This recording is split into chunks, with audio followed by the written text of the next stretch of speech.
Mula nang mamatay ang mga magulang ni Baste, dinanas na niya ang kalupitan sa poder ng kanyang tiyo Erning. Walang araw na hindi siya nito sinasaktan. Palagi siyang umiiyak kahit na ubus na ang kanyang luha.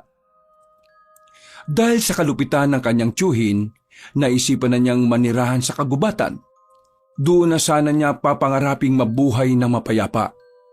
Pero isang gabi, natuklasan niya ang isang malagim na lihim. Isang grupo ng kalalakihan ang nakita niyang may iginapos na matanda sa katawan ng puno. Ang matandang yun pala ay isang aswang. Kinain na matanda ang kalalakihan. Pagkatapos noon, siya naman ang pinagtangkaang patayin. Wala na siyang tatakbuhan ng mga sandaling yon. Tanggap na lang din niya ang kapalaran niya.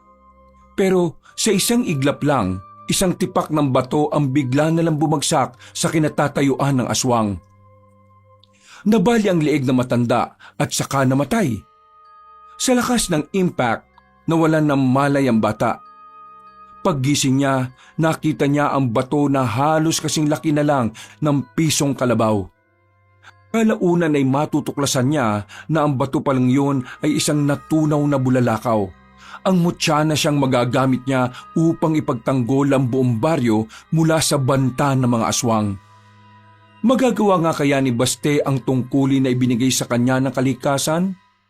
Matalo niya kaya ang mga kampo ng kadiliman gayong isa lamang siyang 10 taong gulang na bata? Muli, ang mga kasagutan ay aabangan natin sa ating channel. Dito lang sa Mga Kwento ni Kabanong.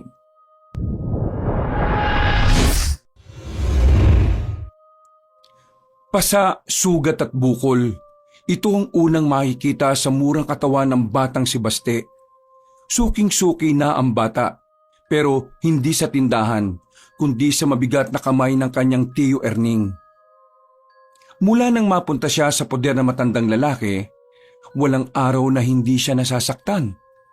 Bukod sa inaalila siya nito, nalalamog din ang katawan niya sa bawat suntok, sipa at sa bunot ni Mang Erning.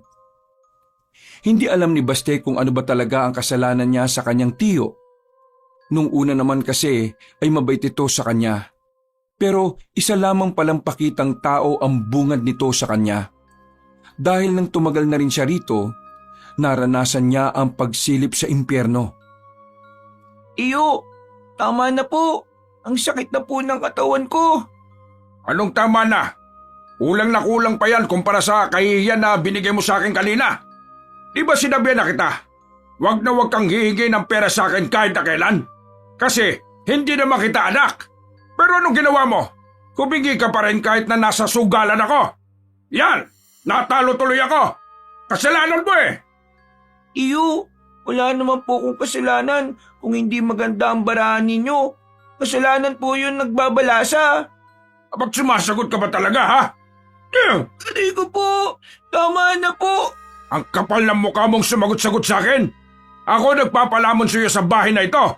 Kaya wala kang ibang gagawin kundi ang sumunod sa akin at pagsilbihan ako.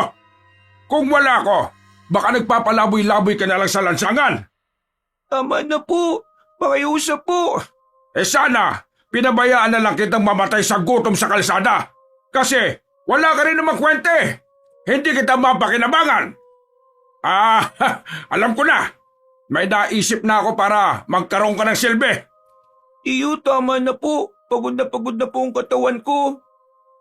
Wala kang karabatang mapagod. Nabubuhay ka lang sa ngayon para manilbihan sa akin. Tumayo ka dyan. Pumunta ka sa bayan. Mamayang hapon mamalimos ka doon. Oo. Bingi ka ba? O tanga ka lang talaga? Ang sabi ko, manlimos ka sa bayan para may maiuwi ka naman pera sa akin. Palagi na lang ako nagpapalamon sa'yo. Abay palabunin mo naman ako, visit ka. Pero ang sabi po sa akin ni Papa noon, hindi raw po maganda ang panlilimos. Nasan ba ang papa mo? Patay na, di ba? Sinong nasa harapan mo ngayon? Di ba ako?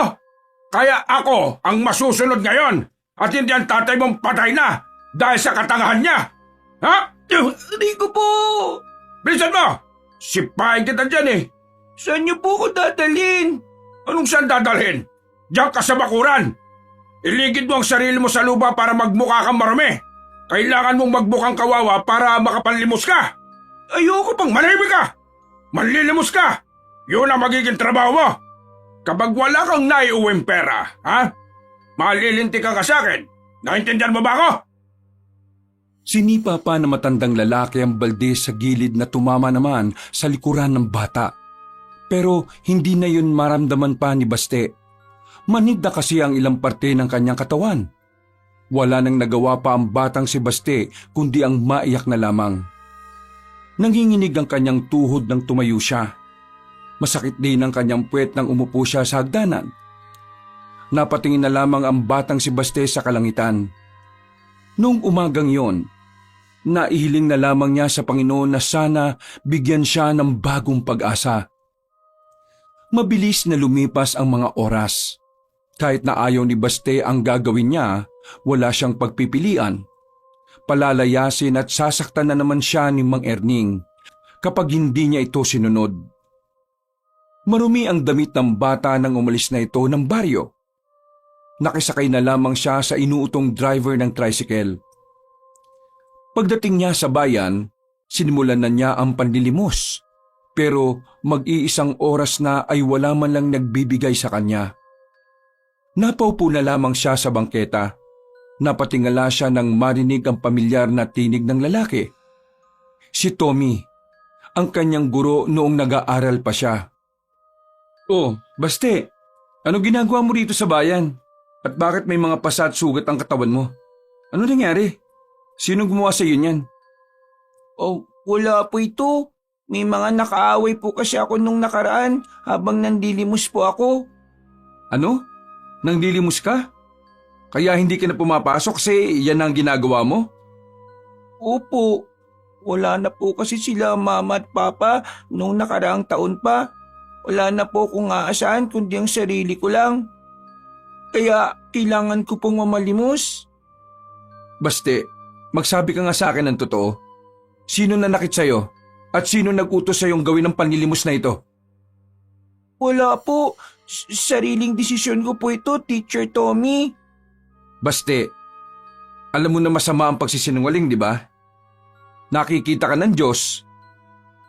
Di ko na po alam kung anong masama at kung ano po ang mabuti. Sa mundong ito, parang normal na lang po ang lahat, lalo na po ang masasama. At kung nakikita po ko ng Panginoon, bakit niyo po ko inahayaang makaranas ng mga ganito? Hindi naman po ako masamang tao May kung anong kumirot sa puso ni Tommy. Hindi niya inakala na ganito na ang pananalita at takbo ng utak ni Baste.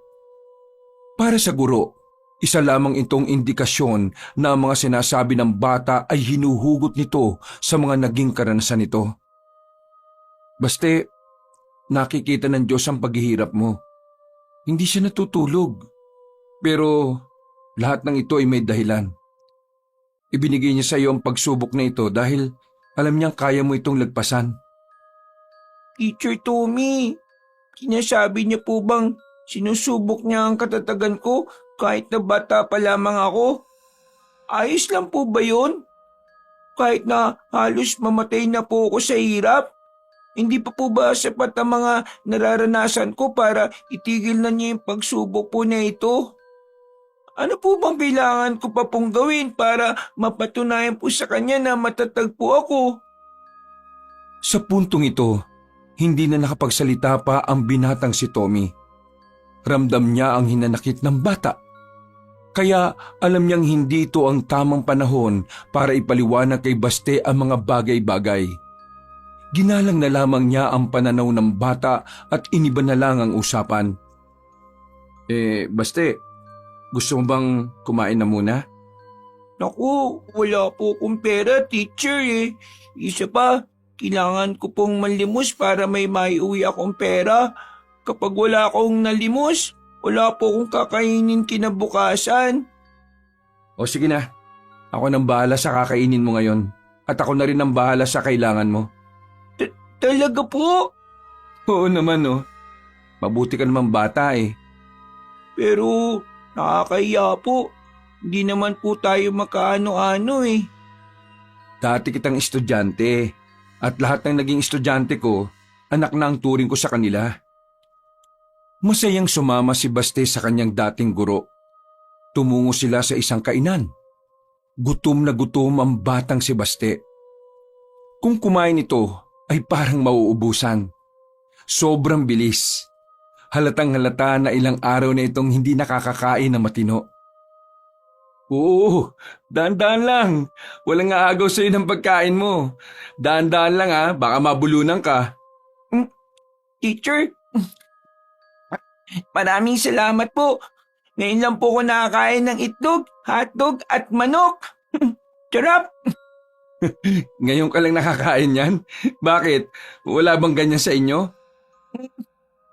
Teacher naman nanlilimos nga po ako. Ibig sabihin, hindi ko po kaya makabili ng mga ganito.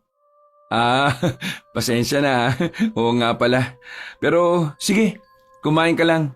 Kung gusto mo, order pa ako. Busog na busog ang batang si Baste ng mga sandaling yon. Matapos nilang kumain, binigyan pa siya ng 200 piso ni Tommy. Kung si Baste lang ang masusunod, hindi na niya yun tatanggapin. Marunong din naman kasing mahiya ang bata. Ang kaso nga lang, naalala niya ang kanyang tiyuhin dahil tsak na malalagot na naman siya kapag umuwi siyang walang dalang pera. Naku, maraming salamat po, Teacher Tommy. Napakabuti niyo pong tao. Sana marami pa po kayong matulungan na gaya ko, no? Ano ka ba? Wala yung Baste. Basta kapag kailangan mo ko, dito ka lang pumunta ha. Abangan mo na lang ako sa parehong oras. O kaya pwede ka nga rin tumira sa bahay. Ako lang naman mag-isa ron. Ay, hindi po pwede. Basta po, maraming salamat po talaga. Kumaway na ang bata habang naglalakad palayo. Nang may mapadaan na tricycle ay agad na rin itong sumakay. Naisalba ni Baste ang gabing yon sa tulong ng kanyang dating guro. May naibigay siyang pera kay Mang Erning. Hindi naman mawala-wala ang ngiti sa mukha ng sugarol na tiyuhin. Ayos ka rin pala ano? Sa unang beses, 200 piso kagad. Akala ko pati sa ganito tatanga-tanga ka pa rin eh. Hoy, gawin mo ito palagi ha, para matuwa naman ako sa'yo. Tiyo, pwede po ba akong bumawas ng 50 dyan? Abay, siraulo ka ba? Malamang hindi. Ipampupusoy ko to, babawasan mo pa. Ako naman po nanlimos po niyan, Tiyo Ba't sinusumbatan mo ba ako? Lumapit ang matandang lalaki at piningot ang tenga ng bata. Padabog nitong tinulak sa upuan si Baste at saka nagmura. Hoy, tigilan mo ako, visit ka ha. Good mood ako ngayon, wag mo sirain. Agad na ring lumabas ng bahay si Mang Erning. Natulala na lamang sa gilid ng bata. Nagsisisi siya na binigay niya ang lahat ng perang tinanggap niya kay Mang Tommy. Kaya naman, tinatak na niya sa isipan niya na sa susunod, babawasan na niya ang pera bago niya ito ibigay sa matandang lalaki. Oh, bakit kasi ayaw mo lang sumama sa akin? Kasi naman, ayaw mo pang sumama sa akin. Bagyang nagulat si Baste nang marinig ang malaking boses na yon sa labas ng bintana. Napatayo ang bata at saka napahawak sa dibdib. Ginulat mo naman ako, Kuya Waldo. Wala ka na mapapala rito kay Tiyo Erning. Sasaktan ka lang yan lagi. Tingnan mo ko, wala nang lumaban ako sa kanya at umalis ako dito. Aba, naging matino buhay ko. Malalagot kasi ako kapag sinunod ko yung sinasabi mo Nalalagot ka rin naman kahit si Tiyo ang sundin mo Anong pagkakaiba nun? Basta, natatakot ako. Baka kung anong gawin niya sa akin. Ganyan din ang nararamdaman ko nung nandito pa ako sa kanya. Pero nung malaman kong kaya ko palang tumakas dito, gumaan ang pakiramdam ko Sumama ka lang sa akin, sa grupo namin. Hindi ka masasaktan. Marami pa kaming pagkain. Ano bang grupo yan, Kuya Waldo? Baka mamaya masasamang grupo yan Anong masasama? Hindi kami masasama, no? Sa katunayan, Kami pa nga magiging tagapagligtas ng baryo natin kapag nagkataon eh. Ha? Tagapagligtas? Alam mo ba kung bakit? Kasi ang grupo ang lalaban sa mga masasamang elemento gaya na lang ng aswang. Ang sabi kasi sa amin ng lola ng isa naming kasama, totoo mga aswang at nalalapit na raw ang pagbabalik nila. Kaya naman, gumawa na kami ng grupo. Ang samahan na pupuksa sa masasamang elemento ng mundo. Halika na, sumama ka na sa amin. Akong bahala sa'yo. May nakita na ba kayong aswang, kuya? Ha? Wala pa. Saka na po ako sasali kapag napatunayan na pong totoo ang mga aswang. Totoo nga mga aswang. Ang kulit mo. Basta, totoo. Kapag po ba sinabi kong totoong may kotseng lumilipad, maniniwala ka po ba? Malamang hindi. Wala naman ako nakikita ang ganun eh. Yun po ang dahilan kung bakit hindi po ako agad maniniwala. Aba, matalino kang bata ka ha. Pwede ka talaga sabin eh. Kuya Waldo, may pera ka dyan? Pwede ba ako makautang? Pambira, kabata-bata mo pa. Paano mo naman ako babayaran? Nanlilimos po ako sa bayan. Babayaran na lang kita kapag nakarami ako. Ano? Nanlilimos ka?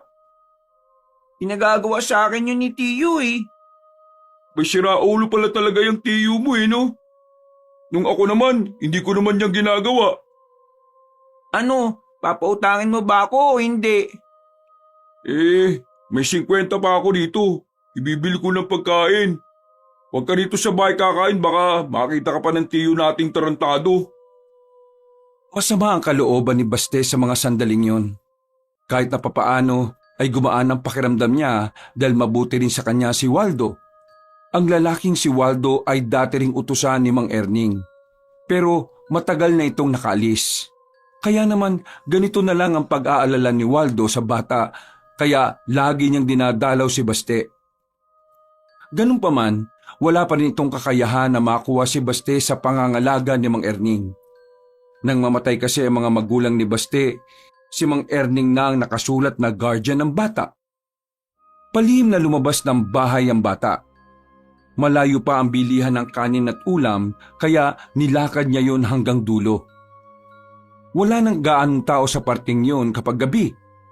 Makikita na lang ng tao ay nasa loob ng bahay o kaya naman ng tindahan. Agad siyang kumain nang makita na ang karinderya. Pero hindi pa man siya natatapos, isang malaking kamay na ang dumakma sa maliit niyang balikat. Paglingon niya, galit na galit ang mukha ni Mang Erning. Mukhang talo na naman yun sa sugal at siya ang pagbubuntunan. Lagya ka! 200 lang binigay mo sa akin tapos kakain ka rito? Mami ka nga! Hindi lahat binigay mo na! Kumupit ka na! Napapatingin na lang sa kanila ang ibang nasa karinderya. Pero wala ni isa sa mga yon ang nagtangkang umawat. Kilala kasi nila si Mang Erning bilang isang siraulo at basagulero. Hindi ko naman po ito kinupit eh. Binigay po sa akin to ni Kuya Waldo. Walang kwentang taong yon. Kaya paano kanya mabibigyan ng pera? Siraulo ka ba? Ako ba talagang lokohin mo? Halika! Hinawakan na siya ni Mang Erning sa kwelyo at kinaladkad. Dinala siya nito sa bahay. Muli, naranasan na naman ni Baste ang masaklap na parte ng kanyang buhay. Nabugbog na naman siya na matanda. Habang binubugbog siya, merong tumawag kay Mang Erning. Sandaling natigil ang pananakit dahil may kinausap sa bakuran nila ang kanyang tiyuhin. Sinamantalanan niya ang pagkakataon. Nakita niya ang bintana na patungo sa gilid ng bahay nila. Habang nakikipag-usap pa si Mang Erning, wala siyang sinayang na pagkakataon. Tumalon na agad siya sa bintana. Iika-ika siyang tumakbo. Pinasok niya ang halamanan at nakarating siya sa masukal na kagubatan. Tila sumasabay din ang panahon sa kanyang pag-iyak sa mga sandaling yon. Bumuhos ang malakas na ulan. Pero tila hinugasan lang ng kalikasan ang nakakaawang katawan ng bata. Dahil 5 minuto lang ay tumigil na rin yon. Malakas na hangin na lamang ang namamayani sa kagubatan. Diyos ko, kung talaga nakikita mo po ako, nagmamakawa po ko sa inyo. Kunin niyo na po ako. Hindi ko na po kaya eh. Makailang ulit pang natutumba sa putikan ng bata. Pero hindi niya alam kung bakit pinipili pa rin niyang bumangon. Maya-maya pa, napatigil siya sa paglalakad nang biglang makarinig siya ng malalakas na boses. Ano ka ngayon, Mang Dodong? Sinabi ko naman sa iyo eh, wag na wag mong kakantin ng nanay ko. Kasi kayang-kaya kitang patayin ngayon. Hinanap ni Baste kung saan nagmumula ang tinig na yon. Nakita na lamang niya ang grupo ng kalalakihan. May dala-dala mga flashlight ang mga yon na tinututok naman sa mukha ng matandang nakagapos sa puno. Kinabahan ng bata. Pakiramdam niya, makakasaksi siya ng isang krimen. Kita niya kasing may mga hawak na mahahabang patalim ang mga lalaki. Tudasin na yan! Nang makapagpahinga na siya! Tatagay na sana ng isang lalaki matanda, pero bigla na lamang yung umangil. Sa isang iglap, nakawala sa pagkakatali ang bihag nila. Malakas ito kaya nagawa nitong habultin ng isa sa mga lalaki para sakmalin. Hindi pa nakontento ang matanda. Sinakmal ulit nito ang isa pa hanggang sa isa na lamang ang natira. Wisit ka! Anong klaseng tao ka? Tinaga ng binata ang aswang pero nakailag lang ito. Hahabulin na sana ng matandang aswang ang lalaking yon pero bigla na lamang sininok si Baste. Narinig siya ng aswang na agad din namang lumingon sa kanya. Dahil dito, dumaloy na ang kaba sa sistema ng bata. Sa sobrang takot, naihin na rin siya sa salawal. Hindi niya alam ang gagawin niya.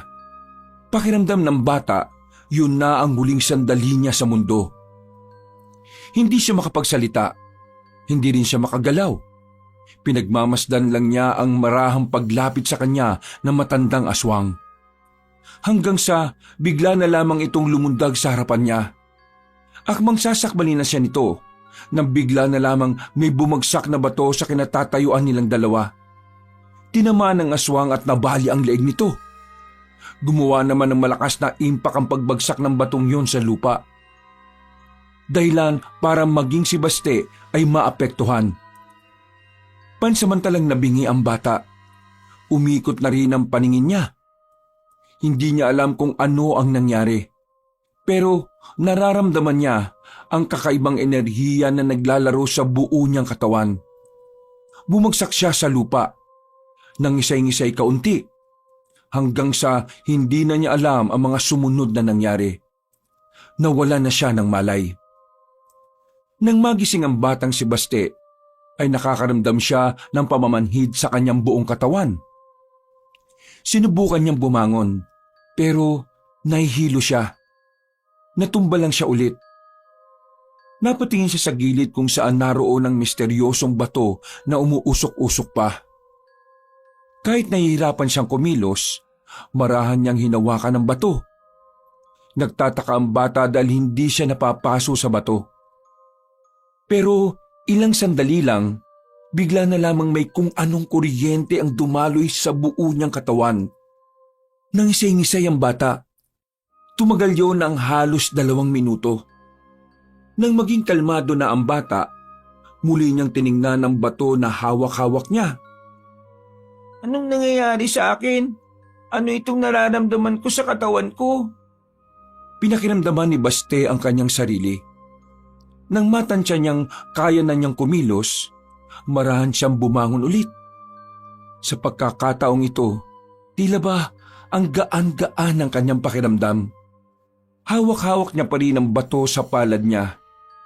Noong mga sandaling yon, saka lamang niya napagtanto kung ano ang hawak-hawak niya.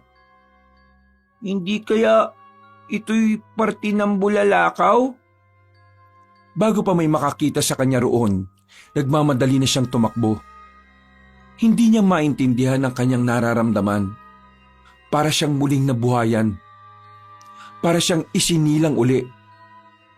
Nang makalabas na siya ng kalsada, nang matamaan na ng direktang liwanag ang kanyang buong katawan, mas lalong nagtaka si Baste. Nawala na ang mga galos niya sa katawan. Wala na ang mga sugat, mga bukol at pasa. Ha? Gumaling na ako kaagad? Wala na masakit sa akin? Ala, baka patay na ako. Teka, kailangan ko malaman kung patay na ba ako o hindi. Ay, ayun, si Kuya Waldo. Tama, susuntukin ko siya. Kapag tumagos ako, ibig sabihin patay na ako. Kapag hindi, ibig sabihin buhay pa ako. Nagmamadaling nilapitan ni Baste ang binatang si Waldo na abalang bumibili sa tindahan. Sinuntok niya ang binata sa puwet. Napari naman ito sa kanya.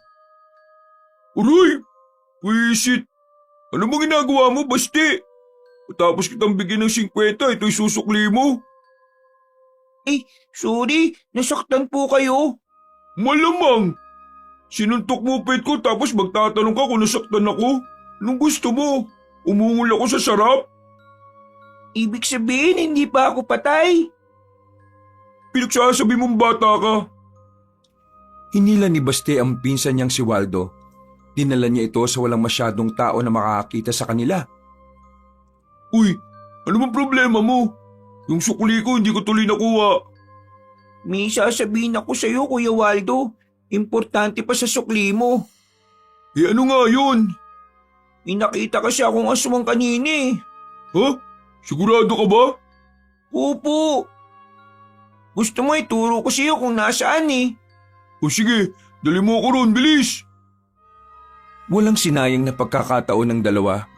Kahit medyo maputik, ay mabilis silang nagtungo sa pinangyarihan. Hindi makapaniwala si Waldo sa kanilang inabutan. Naroon pa rin kasi ang bangkay ng matandang aswang. Kanina habang nandito ako sa gubat, nakita kong tinali siya ng mga kalalakihan. Tapos bigla na lang siyang nakawala. Nilapan niya po yung mga kalalakihan, Kuya Waldo. Pero yung isa lang ang nakaligtas. Nakita ko ng aswang kanina. Kakainin na niya sana nga ako eh. Pero Ano? biglang may bumagsak na bato. Isang bato na kasing laki lang ng pisong kalabaw. Medyo malapad siyang bato at nakita ko siya. Umuusok siya. Tumama ang bato sa aswang at nabali ang leg niya. Kaya yan, namatay siya. Teka, sinasabi mo bang may bumato sa aswang na yan? Hindi. Malakas ang kutob ko na tumama sa kanya ang tipak ng bulalakaw. Ha? Uy, lakas ng imahinasyon mo ha? Hindi ako gumagawa ng kwento. Tingnan mo yung lupa. Nang ibaba ni Waldo ang tingin sa lupa, ay nakita niyang tila pahukay ang kinatatayuan nila. At ito yung bato na sinasabi ko. Oh. Kanina umuusok siya. Ngayon hindi na. Nang hawakan ko siya, may nararamdaman akong kakaiba sa katawan ko. Hindi ko alam kung ano pero hindi naman siya nakakasama sa akin. Tiningnan ni Waldo ang bato. Ngayon lamang nakakita ng ganoong klaseng bato ang lalaki. Hindi ito makapaniwala. Alam niya kasi kung ano yun. Nanlalaki ang mga mata niyang hinawakan sa balikat ang kanyang pinsang bata. Bakit, Kuya Waldo? Mayaman na ba tayo? Si Raulo, hindi to tungkol sa yaman. Baste, ikaw ang kauna-unahang nilalang na nagkaroon ng mutya. Mutya ng bulalakaw. Ha? Mutya ng bulalakaw? Oo, ang mutya ay nagtataglay ng kapangyarihan. At kung sino lang ang nilapitan ng mutya, tanging siya lang ang makakagamit nito. Basta, sabi mo sa akin, wala ka bang nararamdaman ngayon sa katawan mo? Meron po. Parang ang gaan-gaan po ng pakiramdam ko. Pakiramdam ko kapag tumakbo ko mabilis. Baste, ikaw na talagang tagapangalaga ng mutya ng bulalakaw. Huwag ka na munang maingay ha. Dapat tayong dalawa lang nakakaalam ng tungkol dito. Hanggat hindi natin alam kung ano ang tunay na kapangyarihan niyan. Umangon na lamang ang batang si Baste. Naniwala siya kay Waldo dahil batid niyang una pa lang ay marami na itong alam sa mga ganoong bagay. Kahit na alam niyang masasaktan siya, ay bumalik na lang siya ulit sa bahay ng kanyang tiyuhin. Sakto naman na naroon na matandang si Erning. Mainit na naman ang ulo. Pagpasok pa lang niya sa pinto, kaldero na agad ang lumipad mula sa direksyon niya. Pero laking gulat ni Mang Erning nang masaluyon ng bata. Kahit si Bastirin ay hindi makapaniwala. Aba, marunong ka nang gumanyan ha, may pasalo-salo ka na ha. Sinundan pa ni Mang Erning ng isa pang kaldero, pero sa puntong ito ay nailagan na ni Baste. Lalong nanggalaiti ang matanda. Kinuha naman ito ang walis tambo sa gilid. Pinalo nito si Baste pero nakailag ulit ang bata. Kitang-kita ni Mang Erning kung papaanong mabilis na kumilos ang bata. Oy, paano mo nagagawa yung lentik ka ha? Ang ano po? Nagmamangmangang ka pa. Umamin ka. May sa demonyo ka na ba? Sinanla mo na ba sarili mo sa demonyo para kalabanin ako? Hindi ko po alam ang sinasabi niyo, Tiyo. Nagugutom na po ba kayo? Kumalma si Mang Erning. Napagtanto nitong hindi niya matatamaan si Baste. Pero napapaisip pa rin ito kung papaanong nangyayaring nakakailag ang pamangkin niya. Gayong noon ay madali niya lang itong natatamaan. Ihanap mo ako ng pagkain. Baka masipa pa kita dyan eh. Bigyan niyo po ako ng pera. Bibili po ako kagad. Ha? Tiyo, Wala akong pera dito. Siraulo ka ba? di po ba? Alam niyo naman na pag bibili sa tindahan, kailangan po may pera. Teka nga, ginagawa mo ba akong tanga? Nanggigil na naman ang matanda. Tumayo ito at saka sinampal sa mukha ang bata. Pero agad namang gumana ang mutya ng bulalakaw. Sa halip na si Baste ang masaktan, ang matandang lalaki pa ang dumaing. Aray ko! Tigas kang mukha mo ah! Hindi ka normal! Bakit ganyan ang mukha mo? Bakit mainit ang mukha mo? Nakakapaso! Hindi ka na normal! Demonyo ka! Isa kang diablo! Parang mababaliw ang kanyang tsuhin ng mga sandaling yon. Agad itong lumabas ng bahay at tumakbo. Naiwang mag-isa si Baste. Muli niyang tiningnan ang bato. Maraming salamat. Alam kong ikaw ang tumulong sa akin para hindi ako masaktan. Diyos ko, salamat dito sa regalo niyo ha. Nakangiti ang bata. Sa ganoong paraan, parang nakalimutan na agad ni Baste ang masamang karanasan niya sa kanyang tsuhin. Kinaumagahan, saka lamang umuwi ang kanyang tiyo. Nababahala pa rin ang mukha nito nang tumingin sa kanya. Para bang natatakot na ito sa kanya. Ang dating matapang, tila nawala na rin ang yabang. Tiyo, hindi niyo ba ako sasaktan ngayong araw? He! Lumayas ka rito sa pamamahay ko! Isa kang diablo! Basta demonyo ka! Hindi ka pang kalaliwang bata! Kaya lumayas ka na dito! Tiyo, ibang basti na ito. Kaya dapat maging masaya kayo. Kasi may pamangkin na kayong makakaroon ng silbi sa baryong ito. Hindi na nakapagsalita pa si Mang Erning. Nagmamadali na lamang itong pumasok sa loob at pinagsaran siya ng pinto. Hindi na malaman ni Baste kung saan siya titira ngayon.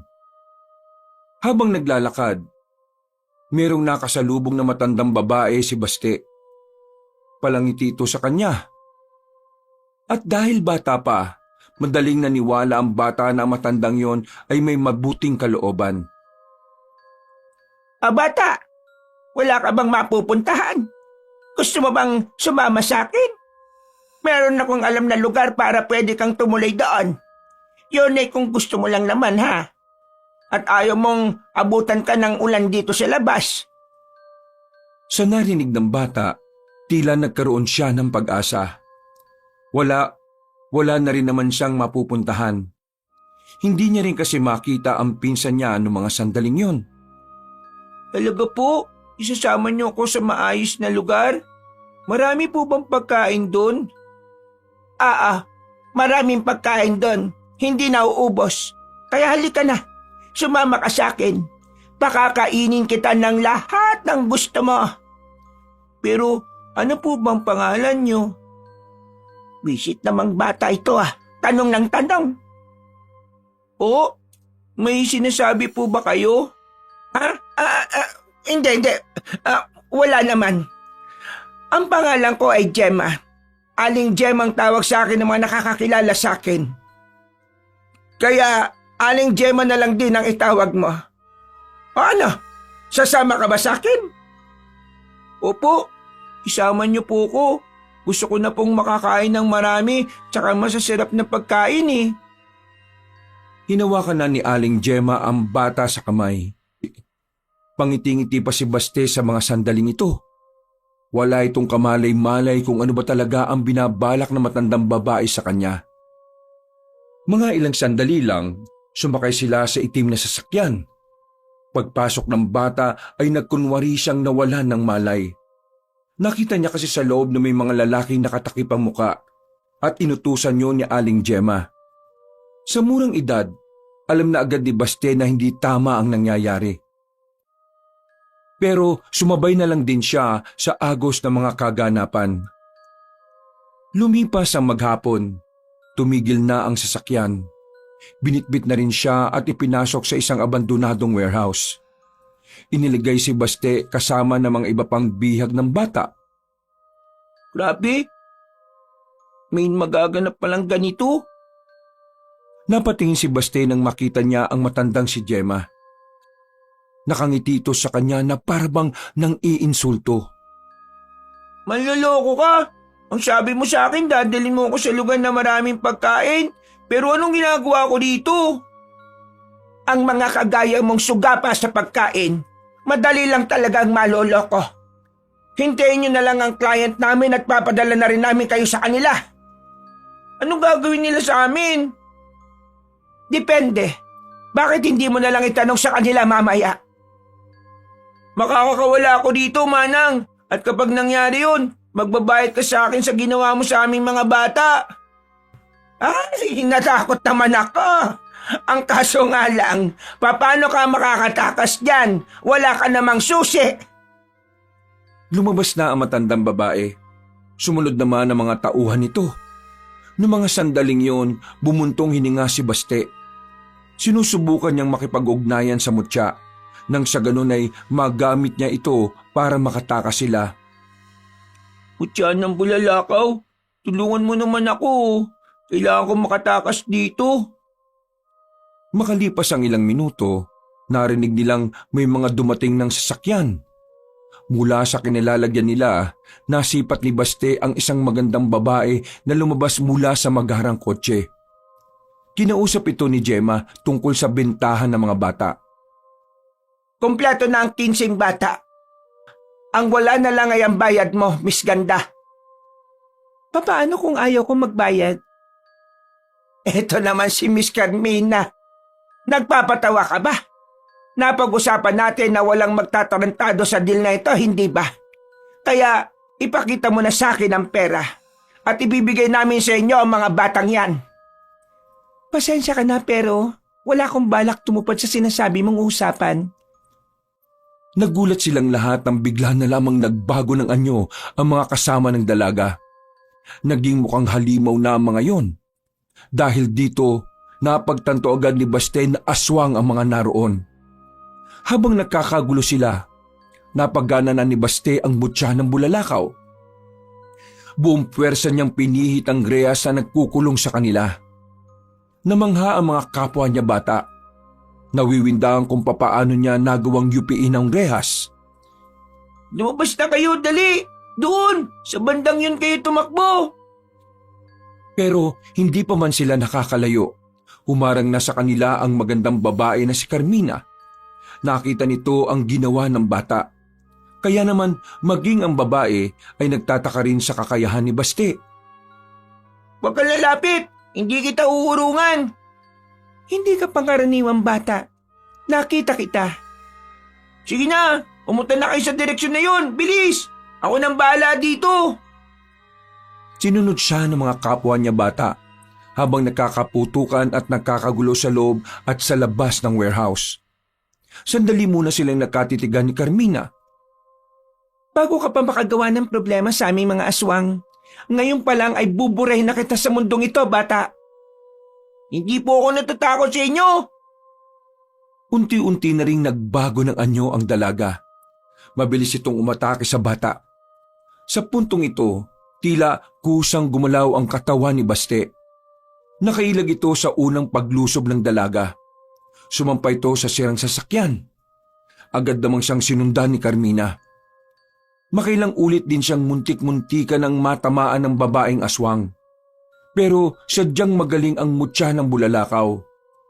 Kapag nakakaramdam na kasi ito ng panganib, mas lalo itong nagiging epektibo. Sino ka? At anong klaseng mutya ang ginagamit mo? Ako si Baste, ang tagapangalaga ng mutya ng bulalakaw. Mutya ng bulalakaw? Nagpapatawa ka ba? Walang ganyang klase na mutya. Sa muling pag-atake ng babae kay Baste, ay nakakuha ng tamang pagkakataon ng bata para siya naman ang makaatake. Pag-ilag niya, ay saka naman siya sinuntok ng dalaga sa tagiliran. Sa lakas ng suntok, napasuka agad ng dugo si Carmina. Namimilog ang mga mata nito. Hindi makapaniwala sa ginawa ng bata. Sino ka bang bisit ka? At bakit kakaibang lakas mo? Lalong nanggigil ang babaeng aswang. Napukaw na tuloy ni Baste ang atensyon din ng iba pang aswang na kasama ng dalaga. Kaya naman sabay-sabay nang umatake sa kanya ang mga nilalang na yon. Pero sa hindi malamang dahilan, bigla na lamang may pumasok na ideya sa kanyang utak. Mataas niyang tinalo ng ilaw ng warehouse. Hinampas niya yun ng hawak niyang kahoy. Nang dumilim na ang buong paligid, sa kanya inisa-isa ang mga kalaban niya. Walang nakapalag sa bilis ng bata. Bawat suntok niya may tumutunog na nababaling buto. Nasa ka bang bata ka? Magpakita ka! Nandito lang po ako sa tabi niyo. Tinapakapapa ni Carmina ang bata, pero nabigla na lamang ang dalagang aswang nang may suntok na rin siyang natanggap sa kanyang tagiliran. Hindi pa roon natapos ang lahat. Sinundan pa ni Baste ng isa pang suntok sa tagiliran, hanggang sa makalabas na sila ng warehouse. Sa puntong ito, nakita na ni Baste kung papaanong namimilipit na si Carmina. Hindi kita hayaan na magtagumpay sa masama mong binabalak. Wisit ka talagang bata ka. Wisit! Wala nang nagawa ang dalaga. Ibinuka na nito ang pakpak at saka nagmamadaling umalis. Inasikaso na lamang ni Baste ang kapwa niya bata na hindi pa rin nakakaalis. Saan madadali ng mga batang yan? Lubayan mo na nga ang mga bata. Papakain kita sa mga aswang kapag hindi mo pa tinigilan ng ginagawa mo masama. Nang biglang umilaw ang mga mata ng bata ay natakot si Aling Gemma. Kagayang-kagaya ng reaksyon ng mukha nito ang reaksyon ng mukha ng kanyang tiyuhin. Tumakbo na lamang paalis sa matandang babae. Samantala, magkakasama namang umalis sa mga bata. Naglalakad lamang sila sa gilid ng kalsada nang may mapadaan na truck ng mga sundalo. Agad yung pinara ni Baste. Dahil kahina-hinala ang pagkakaroon ng maraming bata sa ganong klase ng lugar, hinintuan sila ng mga sundalo. Isinakay sila at saka dinala sa kampo. Iisa lang ang sinabi ng mga bata sa bawat tanong ng mga sundalo. Napapakamot na lamang sa ulo ang mga yon. Hindi kasi naniniwala ang mga sundalo. Pero para matigil na ang usapan na yon, nagdesisyon na lamang ang mga sundalo na ihatid sila sa kani-kanilang baryo. Si Basti lamang ang naiibang baryo. Halos lahat pala ng kasama niyang bata ay magkakakilala. Sa nangyaring yon, mas lalong napagtanto ng bata na kailangan siya ng mga tao. Hindi niya pa alam kung hanggang saan ang kakayahan niya at ang mutya ng bulalakaw. Ang alam niya lamang sa mga sandaling ito, kailangan niyang gumawa ng paraan para iligtas sa mga tao. Lalo na't unti-unti nang nagkakaroon ng espasyo ang mga aswang sa kanilang probinsya. Nang makabalik si Baste sa kanilang baryo, hindi na niya alam kung saan siya pupunta. Pinagbawalan na siya ng kanyang tiyuhin. Natatakot na kasi ito sa kanya. Ipinagkalat na rin ni Mang Erning na kampo ng dyablo ang bata dahil sa kakaiba nitong lakas at bilis. Hinanap niya si Waldo sa mga sandaling yon, pero hindi na yun makita-kita pa. Kaya naman nagtungo na lamang siya sa bayan sa pagbabakasakaling makita niya ang dating guro. Yun na lamang ang pag-asa niya para magkalaman ng kanyang tiyan. Pagdating niya roon, pumesto na agad siya sa tagpuan nila ng guro. Dakong hapon, hindi nga siya nagkamali. Dumaan doon ang binatang si Tommy. Oh, mabuti naman at nandiyan ka. Hinintay mo ba talaga ako? Opo eh. Kasi nagugutom na po ako. Wala naman po kong malimusan. Diyos ko, sumama ka na nga lang sa akin, dun sa bahay, para kahit na papano may tumitingin sa'yo. Saan po ba kayo nakatira? Sa Barrio Alfonso ako. Malayo ba yun sa inyo? Hindi ko po alam yun eh.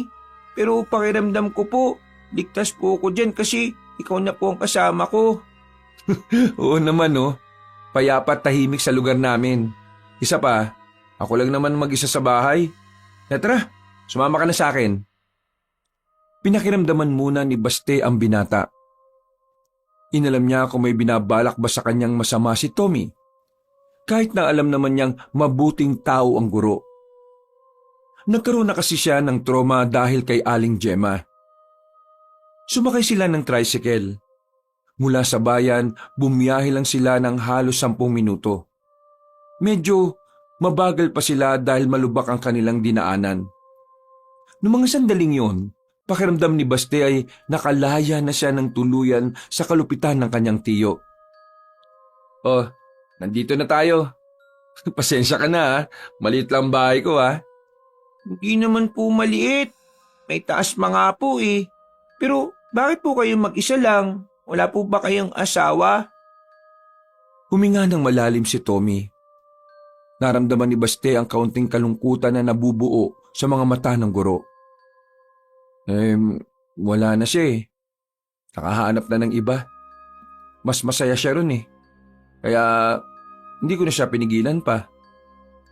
Hindi ko po alam kung ano yung nangyari pero sana mahanap niyo na rin po yung babaeng para sa inyo.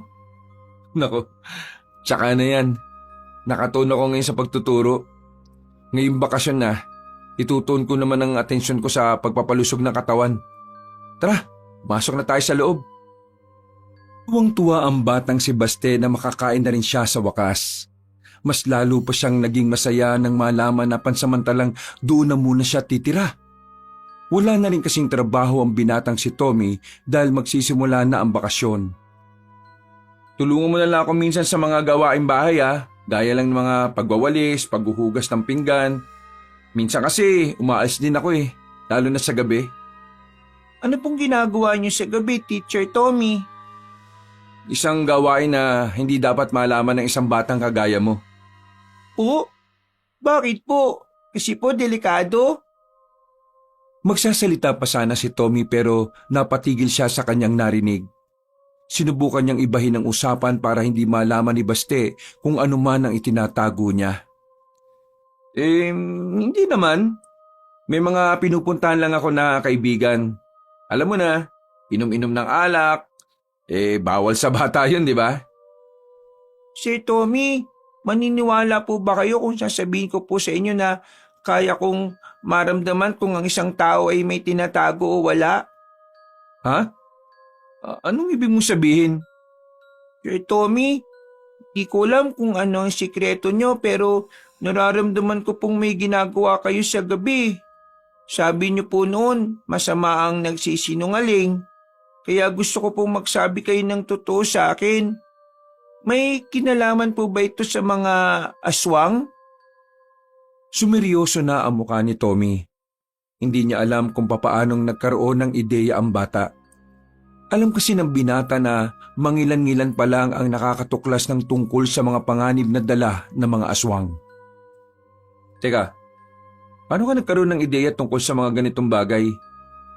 Muntikan na po akong mapatay ng aswang sa kagubatan Pero dahil sa isang pangyayari, himala ako nakaligtas. Tinamaan ng aswang ng tipak ng bulalakaw. At ang tipak ng bulalakaw na yon ang siyang ginagamit ko ngayon para labanan sila. Inilabas ni Baste ang mutya ng bulalakaw na sa mga sandaling yon ay aktibong-aktibo. nakikita nilang umuusok-usok yun ng bahagya.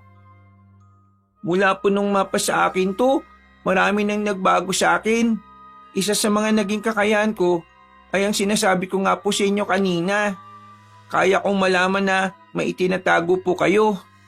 Pero hindi ko po alam kung ano yun. Sige, sasagutin ko ang tanong mo. Pero sagutin mo muna yung itatanong ko. Ano po yung tanong nyo, teacher? Ang batong yan, mutya ba yan? Opo, ang tawag daw po dito sabi sa akin ng pinsan ko, mutya ng bulalakaw. Ano? Mutya ng bulalakaw? Ang isang pambihirang mutya na hindi basta-basta nakukuha dahil ipinagkakaloob lang ito mismo ng kalikasan? Opo, ngayon po, ako naman po ang sagutin nyo. Sige. May kinalaman sa mga aswang ang trabaho ko sa gabi. Dahil kagaya mo, nangangalaga rin ako ng isang mutya. Pero ang sa akin naman ay mutya ng kidlat. Kaso, patagal ng patay ang mutya ko. Kaya naman nilalabanan ko ang mga aswang gamit lang ang kakayahan at kaalaman ko sa pakikipaglaban. Marami po ba kayo nakalaban na? Bakit po kayo nakikipaglaban sa kanila? Ano pong dahilan nyo? 2 aswang pa lang naman ang nakakalaban ko. Nakatakas pa yung isa. Ginagawa ko to dahil pinaslang nila ang mga magulang ko noon. Kaya ngayon, gusto kong ibigay ang hustisya para sa mga magulang ko. Ikaw, bakit mo sila kinakalaban? Bukod sa kailangan mo magamit ang mutya na hawak mo. Anong dahilan mo? Gusto ko pong patunayan sa tiyo ko na may direksyon ng buhay ko. Gusto ko pong malaman niya na ang batang minamaltrato niya kaya makatulong sa mga tao. Lumabas din ng totoo. Sinasabi ko na nga ba at ang tiyo mo talagang nang-aabuso sa iyo . Pero ayos na po ko. Sa nakikita niyo po, nawala na agad ang mga galos ko sa katawan. Dahil po yun sa pagtanggap ko sa mutya ng bulalakaw. Teacher, gusto ko po samahan kayo sa laban. Magtulungan po tayo. Alam ko pong may kanya-kanya tayong dahilan para tayo lumaban.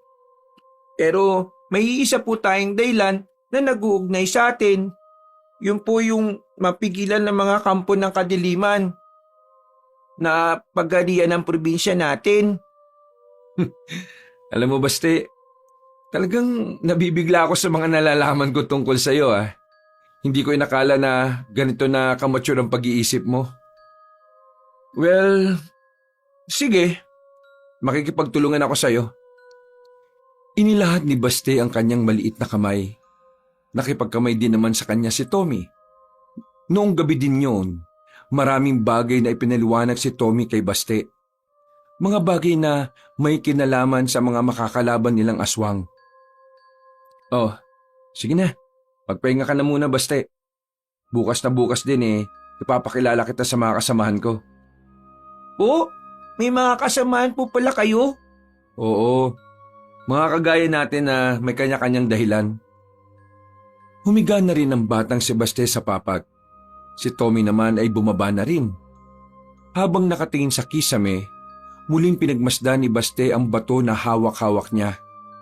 Napapangiti na lamang din siya dahil dito. Pakiramdam niya kasi ang batong yon ang sumalba sa buhay niya. Sana lagi kang nandito. Sana hindi ka na mawala sa akin. Ikaw ang buhay ko, tipak ng bulalakaw. May ngiti sa muka na nakatulog na lamang ang bata. Kinabukasan ay maaga siyang ginising ni Tommy para mag-almusal. Sumilay agad ang malapad ng ngiti ng bata nang makita ang mga nakahain na pagkain sa lamesa. Pero nawala ang ngiti ng bata nang makitang tila may kakaibang mensahe ang mga mata ng kanyang guro. Teacher, may masamang balita ba na dumating? Nababasa ko po sa mga mata ninyo . Oo, dumating kaninang 6:00 ang 2 na kasamahan ko. Ang sabi nila, nagsimula nang umatake ang mga aswang. Inunan nila ang kuta ng mga kasama namin sa gubat. Ano po nangyari sa kanila? Nakaligtas po ba silang lahat? Hindi eh. Sa 10 kasamahan namin, lahat yun patay. Wala silang nagawa. Binigla sila eh. Hindi sila nakapaganda. Ano pong kailangan natin gawin? Ganito. Mamaya, kapag pumunta tayo ron, malalaman natin kung anong magiging desisyon ng mga kasamahan ko. Pagkatapos mong kumain, maligo ka na ha. May binili akong mga damit ng pambata dyan. Suotin mo yon. Pagkatapos kumain ay agad nang nag-asikaso si Baste sa kanyang sarili. Maya-maya lang din ay umalis na rin sila ni Tommy. Hindi naman kalayuan ang kampo ng mga manunugis sa Tantingero. Nakarating din sila kaagad doon. Bumungad agad sa kanila ang mga bangkay. Sa mga sandaling yon, naramdaman ni Baste ang pagtindigan ng kanyang balahibo. Ngayon niya lang napagtanto na hindi pa rin pala niya kayang makakita ng mga taong patay. Ipinakilala siya ni Tommy sa mga kasamahan nito. Pero dahil masyadong abala ang mga iyon sa nangyari, hindi na rin siya masyadong naintindi. Kaya naman, kahit na naroon pa si Tommy, nagpaalam na muna siyang umuwi. Pumayag naman ito sa kanya. Habang naglalakad pabalik sa bahay ng kanyang guro, isang lalaki naman ang humarang sa kanya. Masama ang tingin nito sa kanya. Kaya naman napatigil agad ang bata. Nagtataka kung ano ang gagawin ng lalaking kaharap niya. Walang galang na po. Pero magkakilala po ba tayo? Bigla-bigla na lamang siyang hinawakan ng lalaki sa kamay at sapilitang dinala sa isang iskinita. Ano po kasalanan ko?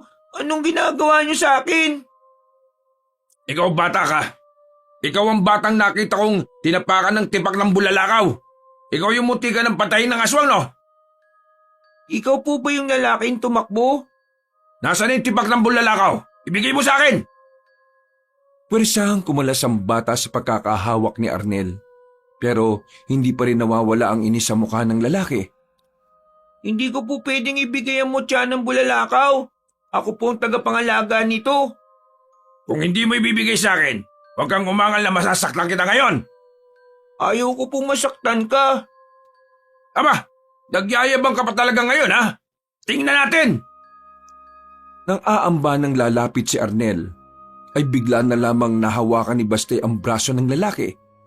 Hinilan niya ito ng malakas. Sumubsob ang lalaki sa lapag. Ariko! Kapag hindi ka po tumigil, babaliin ko po ang braso nyo.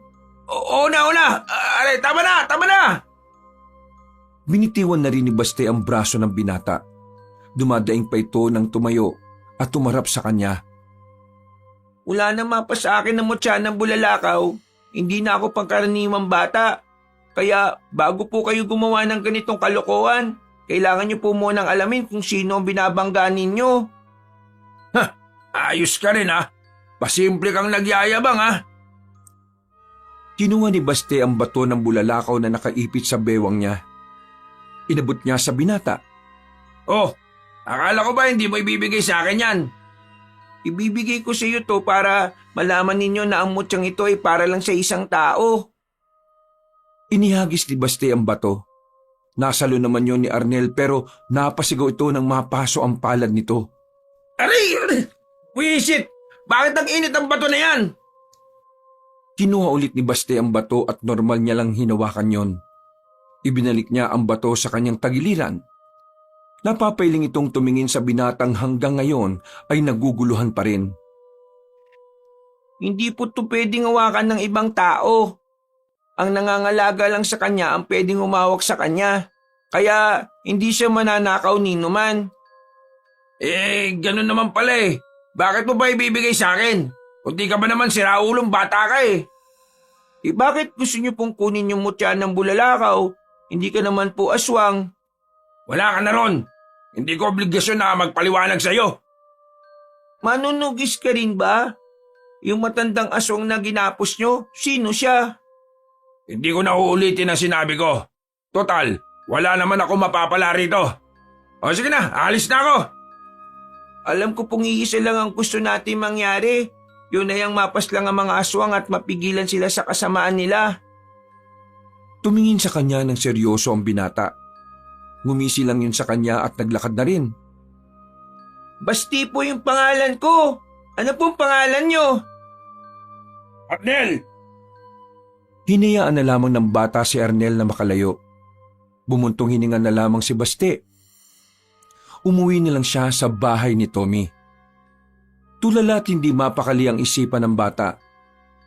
Bumalik sa kanyang alaala ang babaeng nakalaban niya sa warehouse. Aminado ang bata na ramdam niyang mabangis ang dalagang yon. Hindi naman siya nababahala. Ang kinababahala lamang niya ay kung gaanong karaming aswang ang posibleng umatake sa kanila. Kung tutuusin, alam ni Baste na hindi naman niya dapat problema yon. Pagkain lang sana ang inaatupag niya. Pero sa kabilang banda, tinanggap na rin niya na hindi na nga siya ang batang si Baste. Kailangan na niyang mag-isip na parang kalibel ng isip ng kanyang guro na si Tommy. Makalipas ang ilang mga sandali, nakabalik na rin ang guro niyang si Tommy. Sa itsura pa lang nito, mahahalata na ang bata ang pagkadismaya. Umupo ang binata sa gilid at saka bumuntong hininga habang nagtatanggal ng sapatos. Ay nako, buti na lang talaga bakasyon na. Kung sumabay pa tong problemang to sa pagtuturo ko baka nabuang na talaga ako. Baste, anong ginagawa mo dyan? Hindi ka pa ba nakain? Hinintay ko po ikaw eh. O sige tara na, kumain na tayo. 2 linggo ang nakalipas. Palihim na nagsasanay ang batang si Baste sa kagubatan. Mas pinauunlad niya pa ang kapangyarihan na meron ng kanyang mutya. Sa mga nakalipas na araw, kahit na papaano ay may maganda namang progreso ang ginawa niya. Mas naiintindihan na niya kung kailan niya dapat mas kailangan ng mutya ng bulalakaw. Natuklasan din niya na meron din parang ibang kakayahan ng mutya. Gaya na lamang ng pag-amoy para sa mga aswang. Pati na rin ang pagpapatigas ng kanyang kamao na magagamit niya kung siya ay susuntok sa kalaban. Siguro naman, kakayanin ko na makaharap sa maraming aswang sa ganitong kalagayan. Kakayanin mo na talaga. Nagulat ang bata nang marinig ang tinig na iyon na parang pinsan na si Waldo. Nagtaka ang bata kung anong ginagawa nito sa baryo na malayo naman sa kanila. Uy, Kuya Waldo, anong ginagawa mo dito? Ikaw, anong ginagawa mo rito? Nag-iinsayo. Mas pinapalakas ko pa yung mutya ng bulalakaw. Hindi ko man lang nagsabi sa akin na umalis ka na sa baryo natin ha. Pero ayos lang, di naman ako nagtatampo. May sinamahan akong manunugis, Kuya Waldo. Dati ko pong guro. Isinali niya ako sa samahan nila. Ang kaso, dahil bata nga lang ako, di naman nila ako masyadong napapansin. Yung tigas naman kasi ng bumbunan mo eh. Sabi ko kasi sa'yo, sa amin ka sumali. Rekta, pasok ka na kaagad. Kasi alam mo kung bakit? Kapag sumali ka sa amin, ikaw ang kauna-unahang miyembro na may mutya. Hindi na mahalaga sa akin kung saan po akong grupo na bibilang. Ang mahalaga sa akin, kung paano ako makakatulong sa lumalalang problema. Alam ko ang nangyayari. May mga aswang na rin kasing nagpakita sa baryo natin. Pero hindi naman sila nanggugulo. Nakakabahala lang talaga kasi palapit na sila ng palapit sa mga tao eh. Sa baryo natin, meron na? Naku, si Tiyo kaya, kumusta siya? Pambira ka naman talagang bata ka oh. Ano pang pakialam mo dun? Pabayaan mo siyang malapa ng aswang. Wala namang ginawang maganda sa iyo yung taong yun eh. Kung mamatay siya, abay, dapat lang sa kanya yun. Kahit naging masama sa akin si Tiyo, di ko alam kung bakit nag-aalala pa rin ako sa kanya. Kasi masyado ka mabait. Yaman mo na yung taong yun. Hindi siya karapat-dapat paglaanan ng oras. Ang isipin mo yung sarili mo. Magpakabuti ka. Ikaw lang aasahan ng sarili mo. Di mo ko pwedeng asahan, kahit ako. Wala pa akong nararating sa buhay. Kuya Waldo, gusto mo bang ipakilala kita sa dati kong guro? para malaman niya na may samahan ka rin na kumukontra sa mga aswang. Pwede naman. Pero meron ko yung pagkain dun. Walang problema sa pagkain, dami dun. Tumungo sila sa bahay ni Tommy. Sakto nang dumating sila ay naroon ang guro. Abalang-abala sa paghahasa ng mga patalim nito. Tumigil lang ito nang makita si Baste. Nakatingin itong binati si Waldo. Teacher, siya po si Kuya Waldo, pinsan ko po. Uy, magandang hapon sa iyo, Waldo. Magandang hapon din po, teacher. Tommy na lang tawag mo sa akin. Teacher, si Kuya Waldo po ay may kaalaman din sa mga aswang. Sa katunayan, may grupo po siya sa baryo. Pwede natin po siyang isama. Ba, talaga?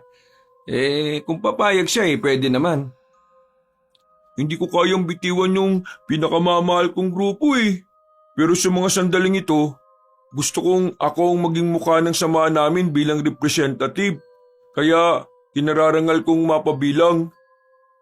Kuya Waldo, di mo naman po kailangan maging formal Sige, ganito na lang gawin natin. Bubuo na lang tayo ng sarili nating grupo. Hindi na kasi sila magpapasali Sa katunayan, ayaw ka rin nila, Baste. Wala silang tiwala sa'yo kasi nga bata ka lang daw. Pero kumalas na rin ako sa kanila. Iba na yung mga plano nila Sobrang layo na sa mga napag-uusapan namin. 3 lang po tayo. Kakayanin ba natin sila kung 3 lang tayo? Pero kung 4 tayo, pwede natin silang kayanin. Sabay-sabay silang napalingon sa labas ng bakuran nang marinig ang tinig na yon. Arnel? Magkikilala po kayo? Kapatid ko siya. Kumusta, kuya? Akala ko ba matagal mo nang binitiwan ng pagiging manunugis? Wag mo akong tanungin. Magpaliwanag ka sa akin, Bakit ngayon ka lang nagpakita?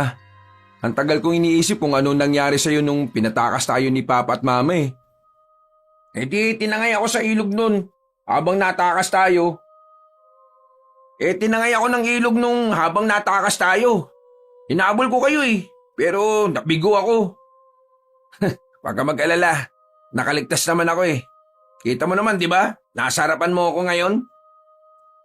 Anong ginawa mo? Bakit hindi mo kagad ako hinanap? Hinanap kita, no? Pero nakita kong unti-unti mo nang naabot ang pangarap mo. Kaya hindi na kita inabala pa. Ayaw ko maging pabigat sa lahat ng gusto mong gawin. Habang wala ako sa tabi mo, ginagawa ko din yung parte ko para mabigyan ng hustisya yung pagpatay nila sa mga magulang natin. Gumawa rin ako ng sarili kong grupo. Ang kaso nga lang dalagas din sila ng mga aswang. Gagi ka. Namiss kita, no? Nagyakapan ng dalawang magkapatid. Nakaramdam naman ng saya si Baste sa mga sandaling yon. Gumaan kahit papaano ang pakiramdam niya. Sana lahat may sweet na kapatid. Kuya, itong batang ito ang magiging susi natin sa laban. Bakit? Alam mo ba ang tungkol sa mutya niya?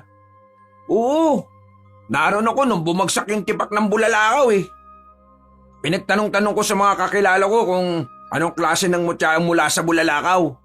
Ang sabi nila, ito raw ang eksaktong pamatay sa mga aswang. Ito lang daw ang nag-iisang mutya na hindi kayang kontrahin ng mga aswang kahit gumamit pa sila ng itim na salamangka. Baste, kailangan mong maging matibay ngayon. Pasensya ka na kasi kabata-bata mo pa. Pero ikaw ang aasahan naming lahat pala dito. Huwag ka mag-alala. Hindi ka naman namin pababayaan Nandito pa rin naman kaming 3 para tulungan ka. Huwag din po kayo mag-alala. Hindi po ako magiging mahina. Lahat po gagawin ko para manalo tayo sa laban. Kung ganun, ihanda na natin ang sarili natin. Pumasok na sila sa loob ng bahay at saka nagsagawa ng kanilang plano. Nagbatuan sila ng mga opinyon. Kahit ang batang si Baste ay nagagawa rin makapagbigay ng suwestyon. Pagdating ng kinagabihan, nakatambay lang sila sa bakuran. Kanya-kanya na silang may hawak ng patalim. Habang ang batang si Basti naman ay kamaulang ang gagamitin sa magiging laban. Pinsan, sigurado ko bang wala kang gagamitin kahit na anong patalim? Kamao lang ang gagamitin ko. Di ko na kailangan pang gumamit ng kahit na anong matalas na bagay. Kakaiba lakas ng mutya ng bulalakaw no? Kahit wala siyang gamit na armas, kakayanin niya. Pero, ikaw bata kailangan mo pa rin mag-ingat Hindi basta-basta makakalaban natin. Tama si Arnel. Hindi tayo pwede makampante. Dapat, laging nasa maayos ang kondisyon ng isip natin para mas madali tayo makapag-isip ng mga paraan. Basta ako, gagamitin ko lahat ng natutunan ko. Anong pangalan mo? Waldo pangalan ko. Arnel naman ang sa akin. Oo, narinig ko naman kanina Marami pong salamat sa inyong tatlo Ha?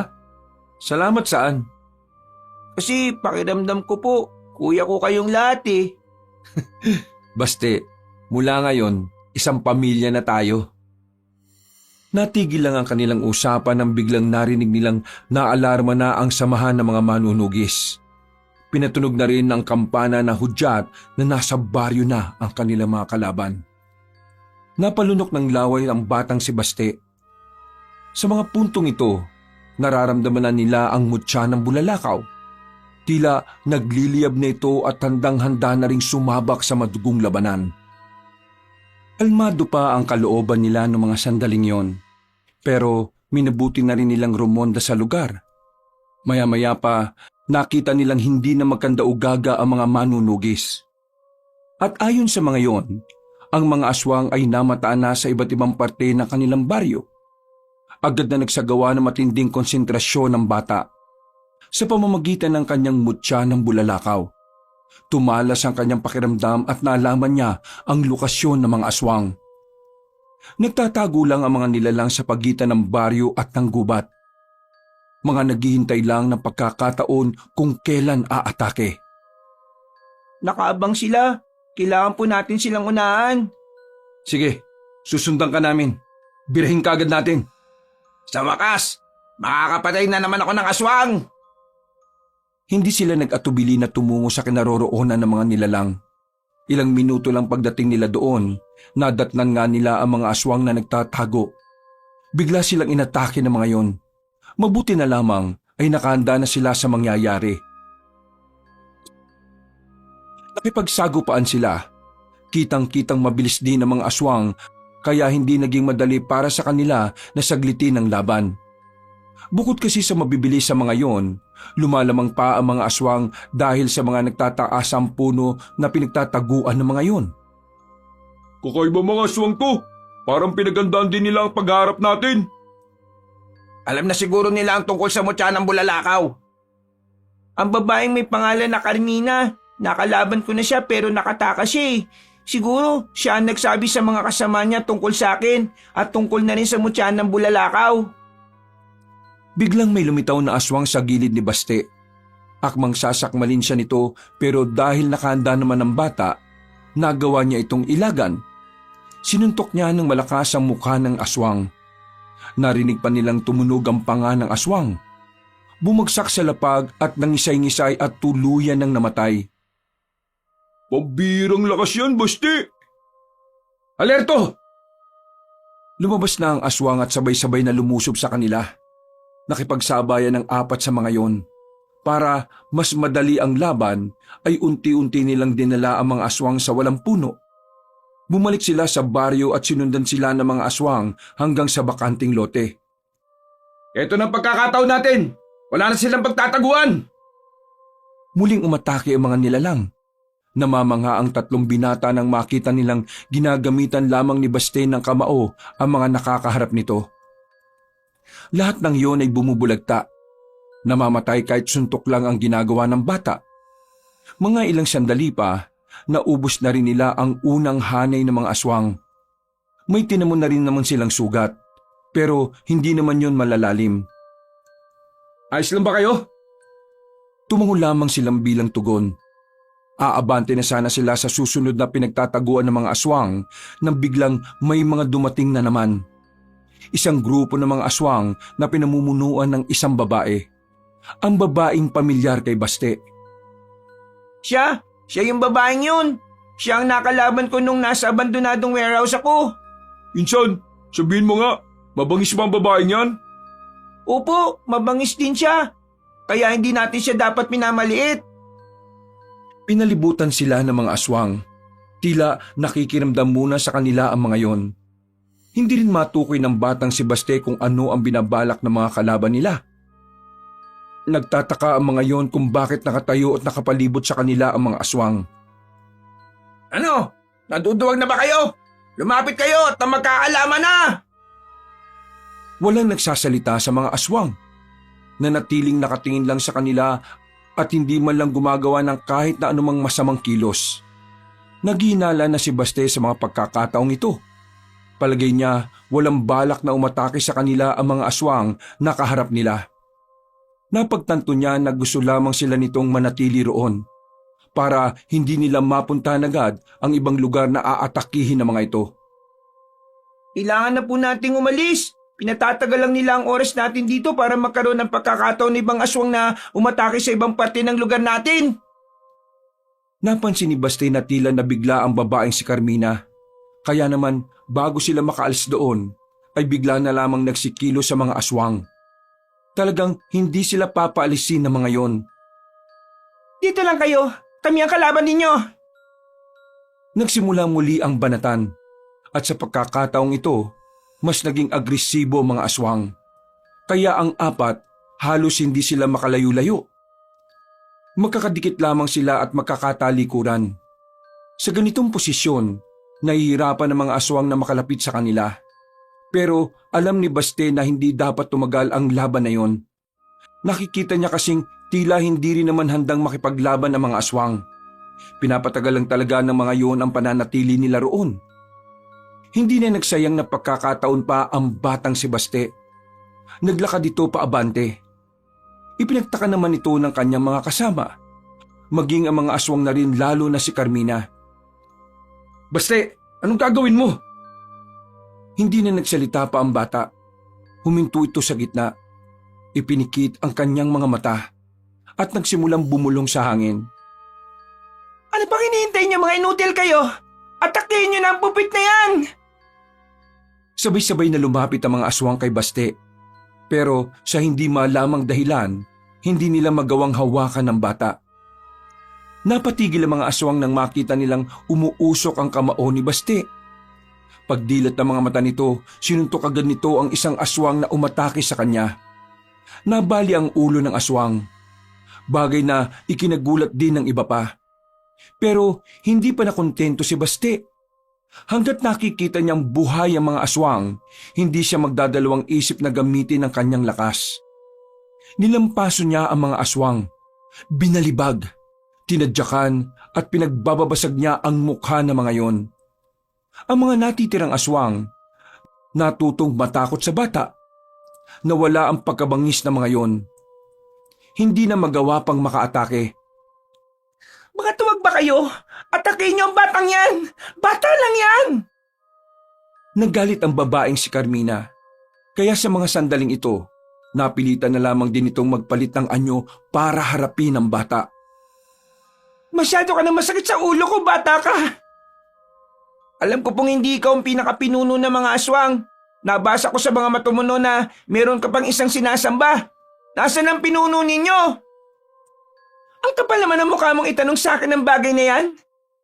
Sino ka ba sa akala mo para makaharap ang pinuno namin?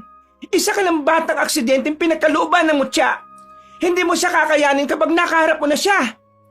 Kakayanin ko ang pinuno ninyo. Kasi nasa likuran ko po ang taong nagmamahal at sumusuporta sa akin. Pati na rin ang mga tao ng bayan na ito. Kuya, kanya ba talaga magsalita ang batang yan? Parang bayani, oh.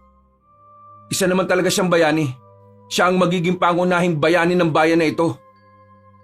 Hindi nagtagal, gumapang ng mabilis ang dalaga patungo sa bata. Pumaibabaw si Carmina sa batang si Baste. Pero tinadyakan lang ito palayo. Nang makabangon si Baste, ito naman nung lumapit sa dalaga. Nahawakan ng bata ang damit ni Carmina na siya naman itong hinilan ng malakas. Hinambalos niya ang babae sa lapag. Pagkatapos, pinakawalan ni Baste ang malakas nitong suntok sa mukha ng dalaga.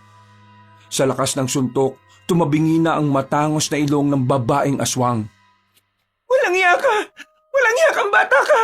Sinira mo magandang ilong ko! Wala pa po yung kumpara sa mga buhay na nasira ninyo! Wala akong pakialam! Papatayin kita! Papatayin kita! Nangisay ang dalaga. May mga tumunog na buto sa katawan nito. Kasunod nito ay ang bahagyang paglaki ng mga muscle ni Carmina. Palagay ng bata, yun ang huling pagpapalitan nyo ng babae. Naku, mukhang delikado na rito. Kailangan na nating umalis, Basti. Hindi! Kakayanin ni Basti ang aswang na yan! Magtiwala tayo sa kanya! Anong kakayanin? Tingnan mo nga lumaki na ang katawan ng babae. Nararamdaman ko si Basti. Wala siyang nararamdaman kahit na anong takot. Kailangan nating ibigay ang tiwala natin sa kanya sa puntong ito. Uy, Basti! Sigurado ka bang ayos ka lang dyan? Ayos lang po ako dito! Huwag niyo po akong intindihin! Hindi po ako mapapahamak dito! Papatayin kita! Papatayin kita! Binukanan ni Carmina ang malapad nitong pakpak. Lumipad ito sa ere at saka umatake. Nagawa nitong kalmutin ang bata pero daplis lang. Hindi yun ininda ni Baste. Sa halip, tila mas lalo pang ginanahan ng bata na makipagsabayan sa kaharap na aswang. Papatayin kita! Magbabayad ka sa akin! Hindi mo magagawa yan! Hindi mo ako kakayanin! Ayos natuto ng magyabang ang batang to Sa muling pag-atake ng babaeng aswang, muling umusok ang kamao ng batang si Baste. Nagawa niyang makailag. Nang makakuha ng tamang pagkakataon, mabilis niyang hinagupit ng suntok ang aswang sa braso. Lumagutok ang buto nito. Lumaylay ang braso ni Carmina at hindi na maigalaw. Pero hindi pa rin natatapos ang lahat. Muling sinuntok ng bata ang babae sa kabilang braso. Hindi na rin yun magamit pa ni Carmina. Walang iya ka talagang bata ka! Hindi na nito natapos ang sasabihin nang makatanggap na rin ito ng suntok sa panga. Naiba ang forma ng panga ng dalaga sa lakas ng pagkakasuntok. Hindi na ito makapagsalita, pero patuloy pa rin ito sa pagiging agresibo na parabang wala lang nangyari. Kaya naman hindi na rin nagpatumpik-tumpik pa at sinundan niya ito ulit ng maraming suntok ang mukha ng dalaga. Nang hindi na ito umatake, inipon niya naman ang lahat ng kanyang lakas sa kanyang kaliwang kamao. Mabilis siyang lumapit kay Carmina at saka pinakawala ng huli nitong hagupit. Pinatama niya sa dibdib ang suntok niya. At dahil doon, tuluyan ng tumumba si Carmina at nalagutan na ito ng hininga. Hingal na hingal ang batang si Baste, pero sulit ang pagod nila sa mga oras na yon.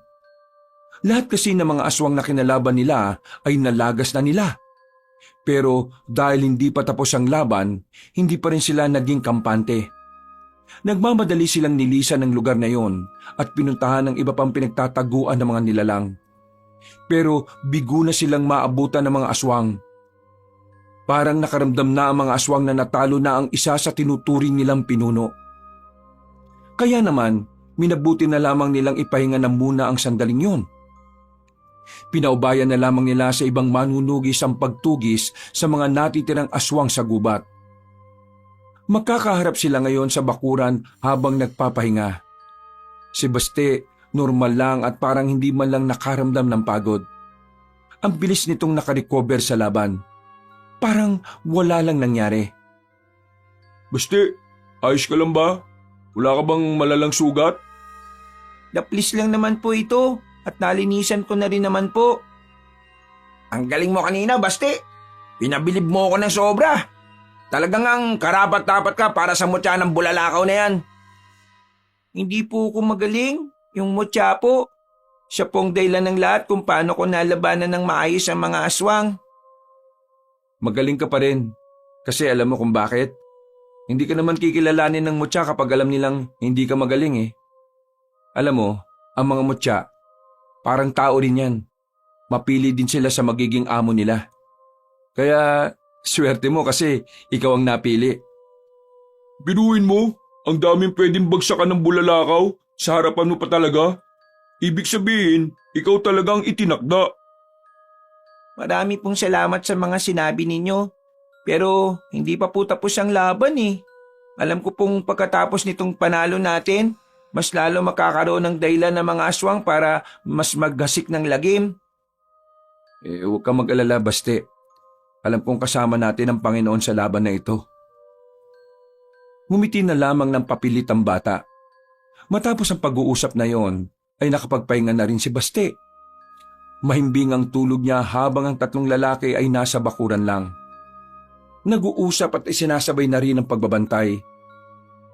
Kinaumagahan, naisipan ni Baste na pumasyal sa kanilang baryo. At dahil delikadong lalakad siyang mag-isa, sumama na sa kanya ang tatlong binata. Pagdating nila sa baryo nila, ay wala pa rin namang nagbago. Maingay, magulo, at kahit maaga pa lang, maririnig na agad ang mga nagbabangayan na mag-asawa. Walang bakas ng kaguluhan doon ng mga aswang. Kaya palagay ni Baste, hindi pa nadadalo ng mga aswang ang kanilang baryo. Alam ko na, kaya mo gusto pumunta rito dahil gusto mong malaman kung nasa maayos lang na kalagayan si Tiyo. Pambira ka naman bata ka. Naging malupit na nga sa iyo yung taong yun. Bakit nag-aalala ka pa sa demonyong yun? Dapat nga, maunang kainin ng aswang yung siraulong matanda na yun Kuya Waldo, kahit na ano pa man ang ginawa sa akin ni Tiyo, hindi naman may kakailan na dahil din sa kanya kaya pa ako buhay ngayon. Bakit? Dahil sa mga tira-tirang pagkain na pinapakain niya sa'yo? Parang ginagawa ka nga niyang aso sa mga pagkain na binibigay niya sa'yo Gusto ko lang magpaalam kay Tiyo, kaya gusto kong makita na nasa maayos siyang kalagayan. Waldo, hayaan natin siyang maramdaman kung anong gusto niyang maramdaman. Huwag natin pilitin si Baste na magalit sa tiyuhin niyo kung talagang napakabukal ng kalooban niya. Pero may tama naman si Waldo Ano pang punto kung magiging mabait ka sa taong lumapastangan sa'yo?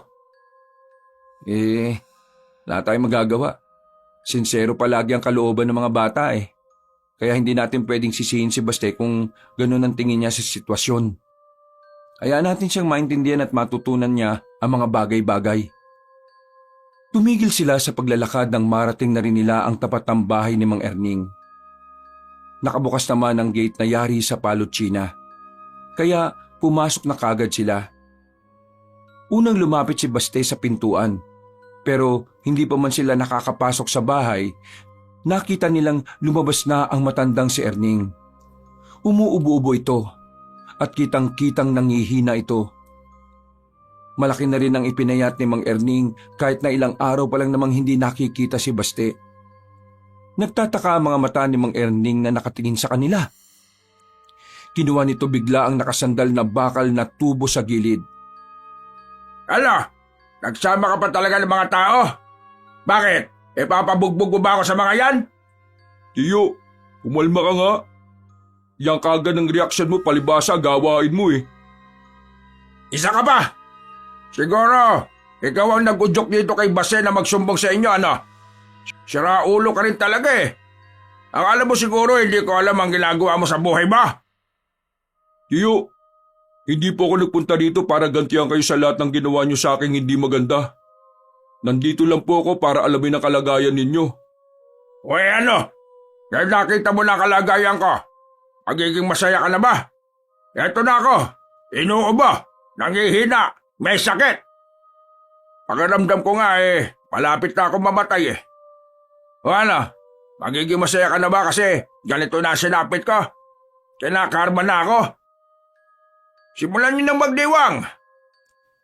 Sa lahat po ng tao, kayong unang nakakaalam na hindi ko kayang gawin ang mga sinasabi ninyo. Kahit na kailan, hindi ko hiniling na mapahamak po kayo. At kahit na sinasaktan niyo po ako, minamaltrato, hindi ko kailanman inisip na sana karmahin po kayo. Gusto ko lang namang malaman na ayos kayo. Kasi kahit na wala akong maalalang masayang alaala kasama ka, iniintindi ko pa rin ang kalagayan po ninyo. Natameme ang matandang si Erning. Tila bigla itong natauan sa pinagsasasabi ng batang si Baste. Pagpapaalam na po ako sa inyo. Marami pong salamat sa pagpapatira niyo sa akin. Alagaan niyo po ang sarili niyo At kung sakaling magkaroon ng kaguluhan, Magtago po kayo sa silong ng bahay. Heh, siguro, niloloko mo lang ako, no? Kunwari, nagbabait-baitan ka tapos may gagawin kayo masama sa akin. Manimik ka na nga, matanda ka. Tigas din talaga ng pagmumukha mo, no? Nagagawa mo pa talaga mag-isip ng mga ganyan kahit na ikaw naman na may kasalanan sa kanya? Anong klaseng kaluluwa ba meron ka? Pambira ka talaga, Tio Erning. Ahayaan mo na lang bang mamatay ka na ganyan pa rin ang ugali mo? Mawalang galang na po pero sana matuto po kayong tumanaw ng utang na loob. Dahil sa murang edad ni Baste, wala siyang ibang inisip kundi ang mapakain kayo. Tapos, hanggang sa huli niyong pagkikita, ganyan kayo. Gusto niyo sapakin ko po kayo? Kuya, sabi mo kanina kalma. Tapos ikaw tong nakaalboruto dyan. Nagpupupo ka dyan tapos sasabakin mo naman. Paano? Ngayon lang kasi ako nakakita ng ganitong klase ng tao Sige po, magpapaalam na po kami. Dumaan lang po kami dito para sabihin ko sa inyo ang pamamaalam ko. Palagi niyo pong ingatan ng sarili niyo ha. At sana, tigilan niyo na ang pagsusugal at pagbibisyo. Nauna nang naglakad si Baste palabas ng bakuran. Sumunod na lamang din ang 3 sa bata. Noong mga sandaling yon, gumaan na ang pakiramdam ni Baste. Kahit na alam niyang malabong humingi ng tawad ng matanda sa kanya, ang mahalaga na lamang sa kanya ay napatawad na niya ito. Tunay ngang busilak ang kalooban ni Baste.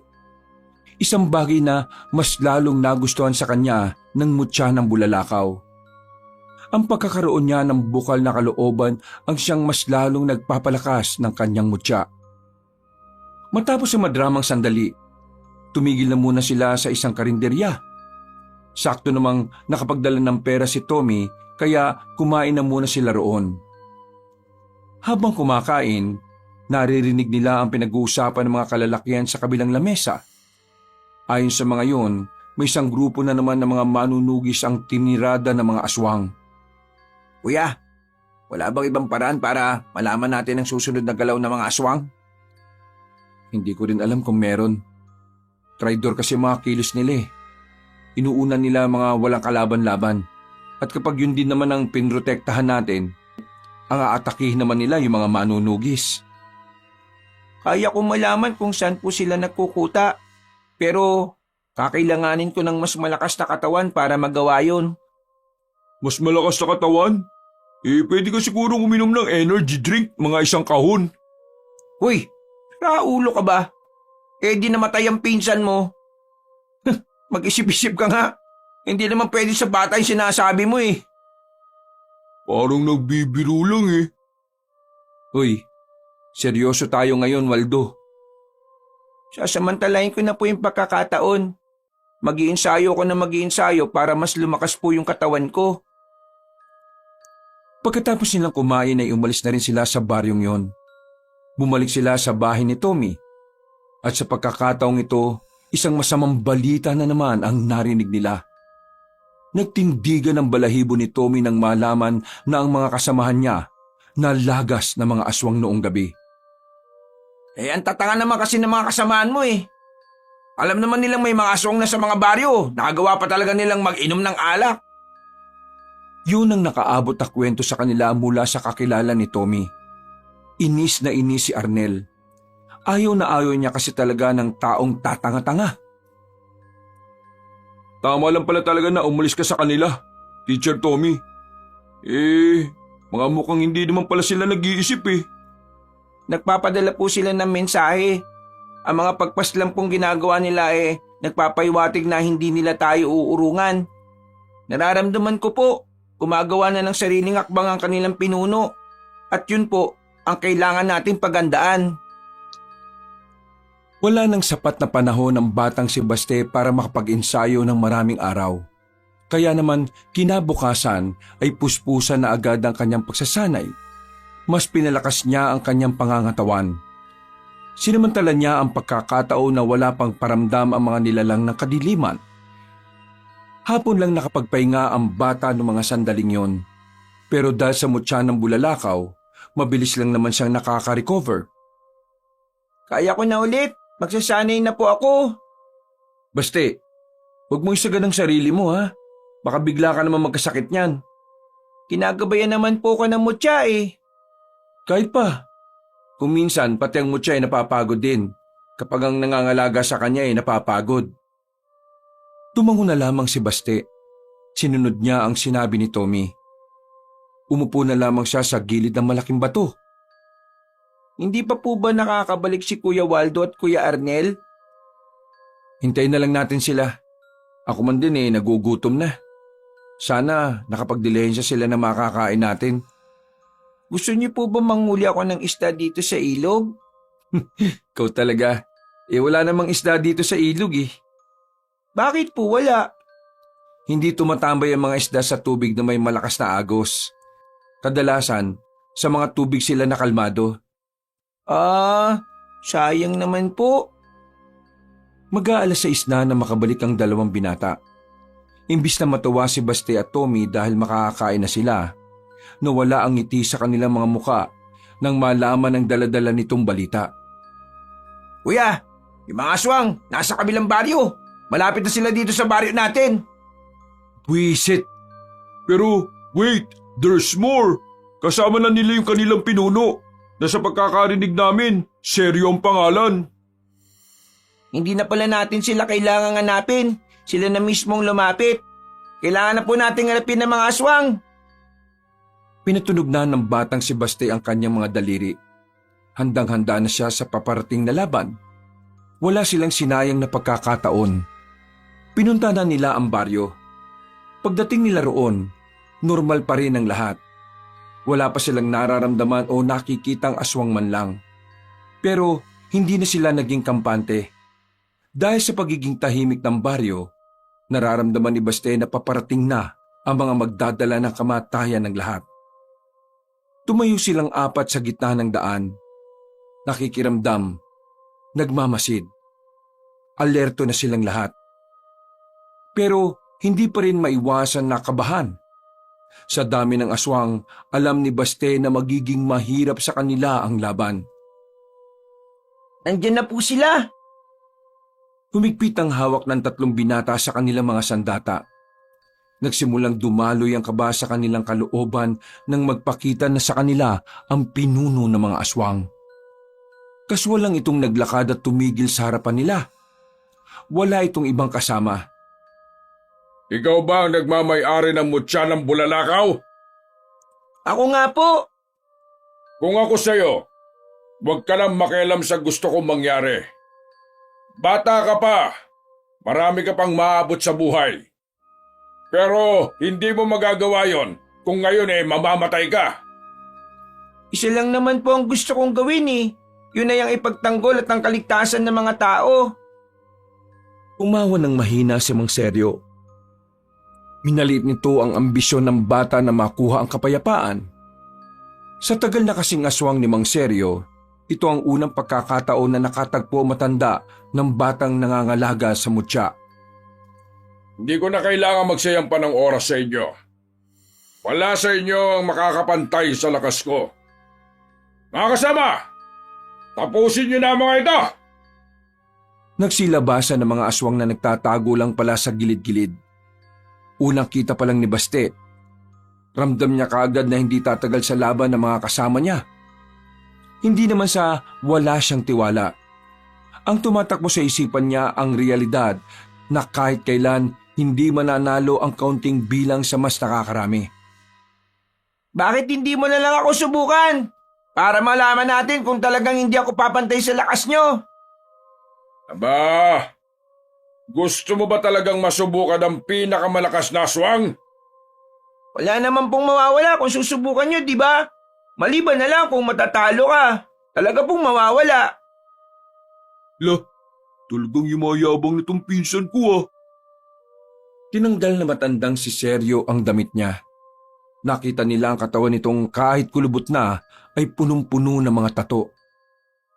Sige, pagbibigyan kita. Pero wag mo akong sisisihin kapag namatay ka. Wala pong makikialam ha. Kaming dalawa lang ang maglalaban. Baste, sigurado ka ba sa sinasabi mo? Pabayaan mo siya, kuya. May paraan siyang naisip. Gusto niya kalabanin mag-isang matandang yan para kahit na papaano hindi agad tayo maubos. Huwag kayong mag-alalang tatlo. Kapag napas lang ko ang batang ito, kayo naman ang isusunod ko. Hindi na nagsalita pa si Baste. Inihanda na rin niya ang kanyang sarili. Naramdaman na lang niyang dumadaloy na sa kanyang buong sistema ang kapangyarihan ng mutya. Umatras na sila Tommy. Magkaharap na rin ang bata at ang matanda. Hindi na nagsayang ng pagkakataon ng batang si Baste. Buong puwersa niyang nilapitan si Mang Seryo. Hindi na namalayan na matanda ang kanyang paglapit. Kaya naman nagawa na niya itong suntukin sa muka. Tumunog ang buto sa leeg na matanda. Tumabingi ang ulo nito. Pero parang wala lang nangyari. Binalik lang ulit ni Mang Seryo sa dati ang leeg nito. Huh? Pambira! Nabali ang leg tapos ginanon lang? Akabit ka agad? Kagaya ng inaasahan ko, hindi siya basta-basta. Tunay ngang malakas ka, bata! Ang kaso nga lang, masyado ka pang hilaw. Ngayon, ako naman! Nag-iba ang kulay ng mga mata ng matandang aswang. Nagkaroon din ito ng ugat sa muka. Sa isang iglap lang, nasa harapan na ito ng bata. Dinakma ni Mang Seryo sa kwelyo ang bata. Binalibag nito ang bata sa pader ng bahay. Hindi pa man nakakabangon si Baste, ay sumunod agad ito. Dinakma naman ito sa buhok si Baste. Sapilitang inangat sa ere at saka sinampal ng malakas sa muka. Hindi ako pumapatol sa bata.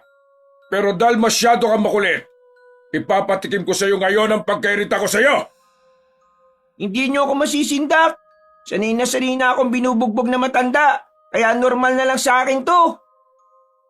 Hinawakan ni Baste ang kamay ni Mang Seryo. Hinigpitan niya ang pagkakahawak hanggang sa mabitiwan siya nito. Hindi siya nagsayang ng oras. Lumundag siya sa harapan ni Mang Seryo at saka tinusok nito ang mata na matanda. Pagkakataon na sana niya para makagawa ng pag-atake, pero nagulat sila habang hawak lang ni Mang Seryo ang kanyang kamao. Kahit nakapikit ang matandang aswang, wala pa rin umuubra sa taktika ng bata. Alam mo ba na mga aswang ay kayang makipaglaban kahit walang nakikita? Kung hindi mo alam, ngayon alam mo na! Isang malakas na suntok ang pinakawalan ni Mang Seryo sa maliit na katawan ni Baste. Tumilapo ng bata sa harapan ng tatlong binata. Kita nilang dumura na ng dugo si Baste. Kaya naman pumorma na rin silang tatlo. Batid nilang hindi sila mananalo kay Mang Seryo. Pero wala na silang magagawa. Kailangan nilang kumilos para kay Baste. Magsitabi kayo! Wala naman akong pakialam sa inyo eh. Ang batang yan lang ang gusto kong makalaban. Nakita mo ng lupay-pay na, di ba? Hindi kami lalaban sa iyo ngayon. Wala kayong karapatan na lumaban sa katulad kong mataas ang antas. Lumayas kayo sa daraanan ka! Mataas na antas pinagsasabi mo. Bakit? Presidente ka ba? Kwento mo sa panot. Kasama! Lapain niyo mga yan! Umangil lang sabay-sabay ang mga aswang sa paligid. Hinanda na ng tatlong lalaki ang kanilang sarili. Numero 1 misyon natin sa oras na to. Protektahan si Baste Siya lang ang pag-asa natin. Lalaban tayo para sa kanya ngayon hanggang sa kamatayan. Habang namimilipit ang bata sa sakit, nagsimula na ring umatake ang mga aswang. Kitang-kita ni Baste kung papaanong mahirapan ang kanyang mga kasama. Habang tumatagal ang laban, dumadami na rin ang sugat na natatamo ng tatlong binata.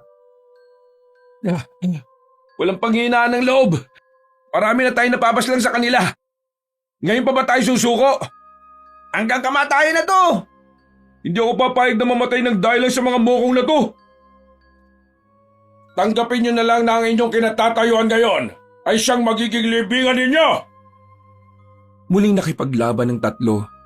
May mga tinatamaan pa rin naman sila. Pero dahil nga sa dami ng sabay-sabay na lumalapit sa kanila, nasusugatan din sila ng mga aswang.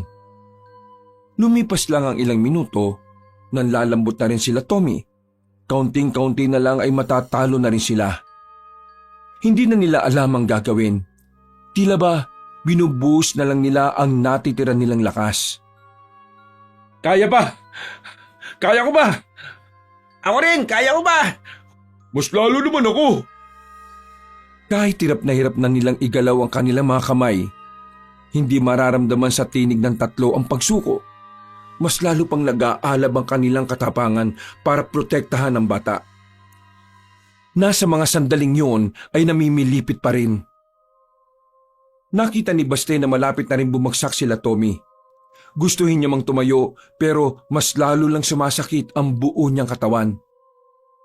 Kapangyarihan ng mutya ng bulalakaw, tulungan mo po kami. Matapos sabihin ni Baste ang mga salitang yon, bigla na lamang kumulog ng malakas.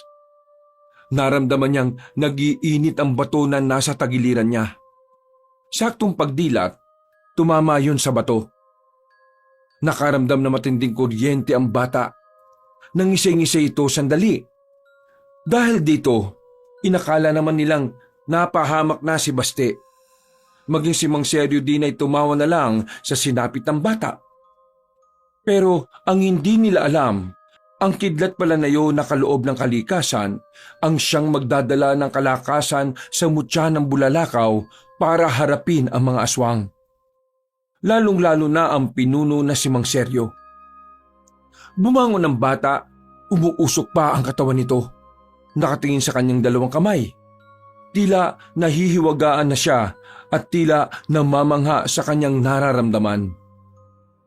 Ito na. Diyos ko, maraming salamat sa tulong ng minamahal mong kalikasan. Huminga na malalim si Baste. Magsasalita pa sana si Mang Seryo pero nagulat siya nang muling lumiwanag ang paligid dahil sa kidlat. Nang mawala ang liwanag, nakita niyang nakahandusay na ang mga kasamahan niyang aswang. Sa puntong ito, natuwa ang matandang aswang. Pakiramdam kasi nito ay sulit na ang pakikipaglaban niya kay Baste. Pinahanga mo na naman ako. Ngayon, nakakasiguro na ako magiging masaya ako sa magiging laban natin. Ako si Seryo, ang pinuno ng mga aswang. Dinideklara ko na ang lahat ng nakalabang ko, ikaw ang pinakamalakas! Sumigaw ng malakas sa matandang aswang. Pinakita na nito ang malahalimaw nitong anyo. Nagkaroon pa ito ng sungay na paikot, na parabang gaya ng sakambing. Lumaki rin ang kamay nito. Kayang-kaya nitong dakmain ang mukha ng kahit na sino. Halika! Lumapit ka sa akin ng... Bumaon na lamang ang kamay ni Baste sa tagiliran ng matandang aswang. Kahit na matigas ang katawan nito ay nagawa pa rin ni Baste na masaktan si Mang Seryo. Tumilapo na matanda sa mga drum. Pero agad din naman itong bumangon. Dahil sa pagkainsulto, ang matanda na mismo ang kusang umatake kay Baste. Sinuntok nito si Baste at tinamaan naman ito. Tumansik ang bata sa silong ng isang bahay. Lumapit doon si Mang Seryo pero nagulat na lamang siya nang maramdamang nasa likod na si Baste. Huli na nang lumingon siya dahil isang malakas na suntok na naman ang tumama. Halos hindi makahinga si Mang Seryo sa lakas ng suntok ni Baste. Ibang-iba na ang bata sa mga sandaling yon. Parang hindi na ito bata sa sobra nitong lakas at bilis. Buwisit na bubwit to ah! Sinong daga ba ang nagluwal sa iyo sa mundong ito? Napaka... Aray! Muling tumilapon ang pinuno ng mga aswang. Pero agad naman yung sinundan ng bata. Pinagsusuntok niya yon sa muka hanggang sa halos hindi na ito makilala. Tatapusin na sana ni Baste ang matandang aswang, ang kaso nga lang ay nakakalas na ito sa kanya. Tingin mo sa akin, tanga!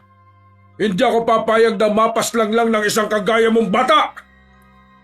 Hindi ko rin nahayaan na magtagumpay ang masamang plano mo. Kaya ngayon pa lang, pipigilan na kita, Manong! Huwag mo ko matawag-tawag na Manong! Lumundag na mataas si Mang Seryo.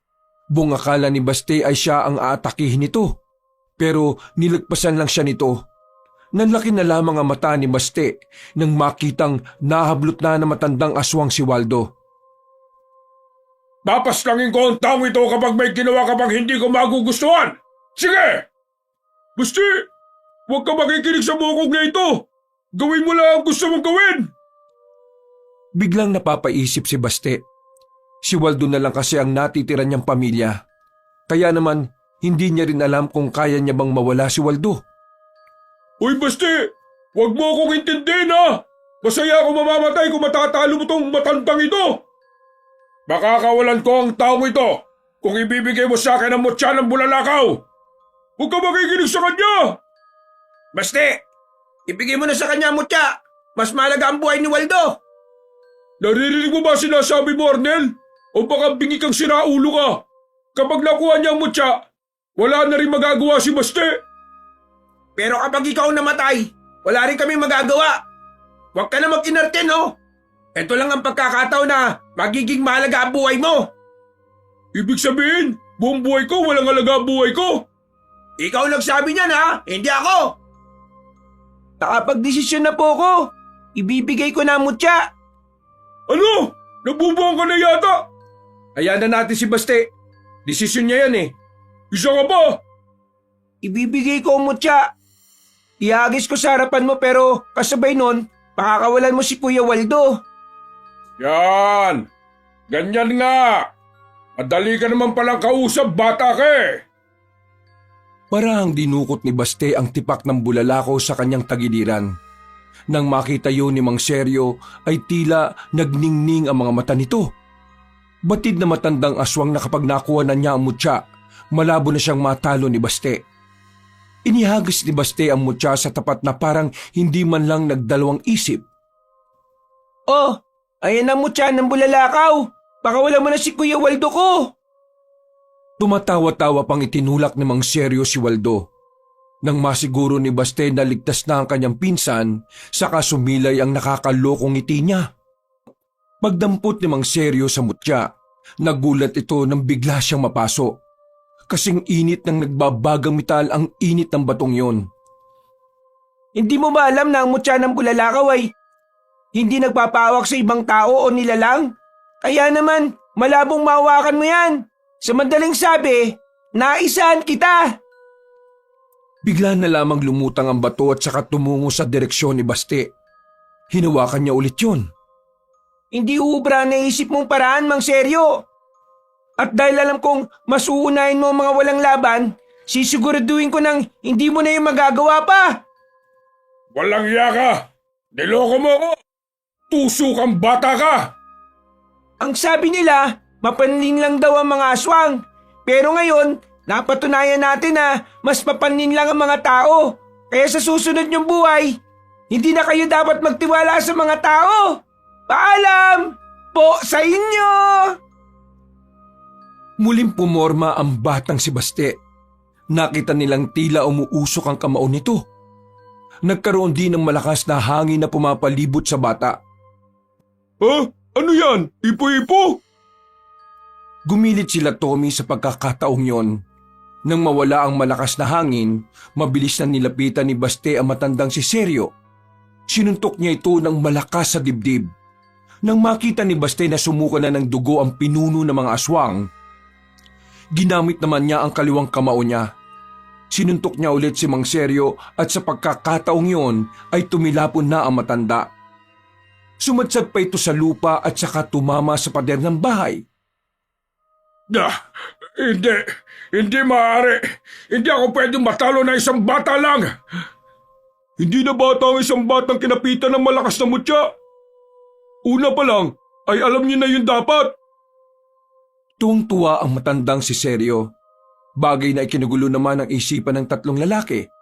Habang si Basti naman nakatingin lang sa nakahigang si Seryo.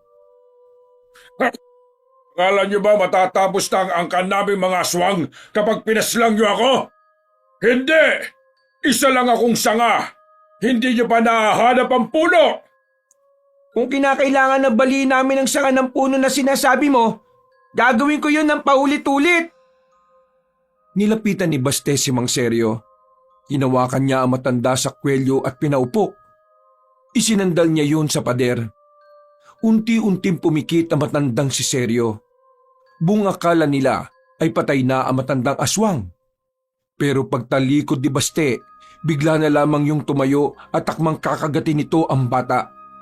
Pero mabilis na nakailag si Baste at saka nagpakawala ng suntok. Sa lakas ng pagkakasuntok niya sa dibdib ni Mang Seryo, lumabas ang buto nito sa likuran. Dahil doon, bumagsak agad ito at sunod-sunod na sumuka ng dugo. Nakatingin ito kay Baste. Mga ilang sandali lang ay nalagutan na ito ng hininga. Lumapit naman sila Tommy sa kanya. Sinilaban nila ng apoy ang katawan ni Mang Seryo. Natapos na natin ang laban. Nagtagumpay na tayo. Magkakahalong emosyon ang nararamdaman nila sa mga sandaling ito. Masaya sila dahil sa wakas, napigilan na nila ang kasamaan ng mga aswang. Malungkot din dahil sa kabila ng kanilang tagumpay, hindi may kakaila na marami din buhay ang nawala. Pagod na pagod ang kanilang katawan ng mga sandaling yon. Lupaypay sila nang makabalik na rin sila ng baryo. Napaiga na lamang sila sa bakuran. Napatingin sa kalangitan at sa mga bituin.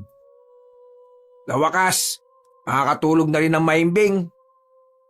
Kung nasaan man ang mga magulang natin, alam kong masaya na sila ngayon. Sana wala nang aswang dito sa atin, oh. Ang hirap ng ginagawa natin, eh. Kung sakali mang may aswang pa rin dito, hindi pa rin ako titigil na gawin ang tungkulin ko bilang tagapangalaga ng mutya ng Bulalakaw. Hindi matatapos ang tungkulin natin sa isang tagumpay lang. Magpapatuloy ito hanggat hindi pa tayo nakakasigurado na wala nang aswang sa bansang ito. Hanip, parang matanda ka na talaga magsalita ngayon, ha? Tama na muna siguro yung usapan na ganito. Tumayo na tayo at gamutin natin ang mga galos natin. Kinaumagahan, bumalik na si Waldo at Baste sa kanilang baryo.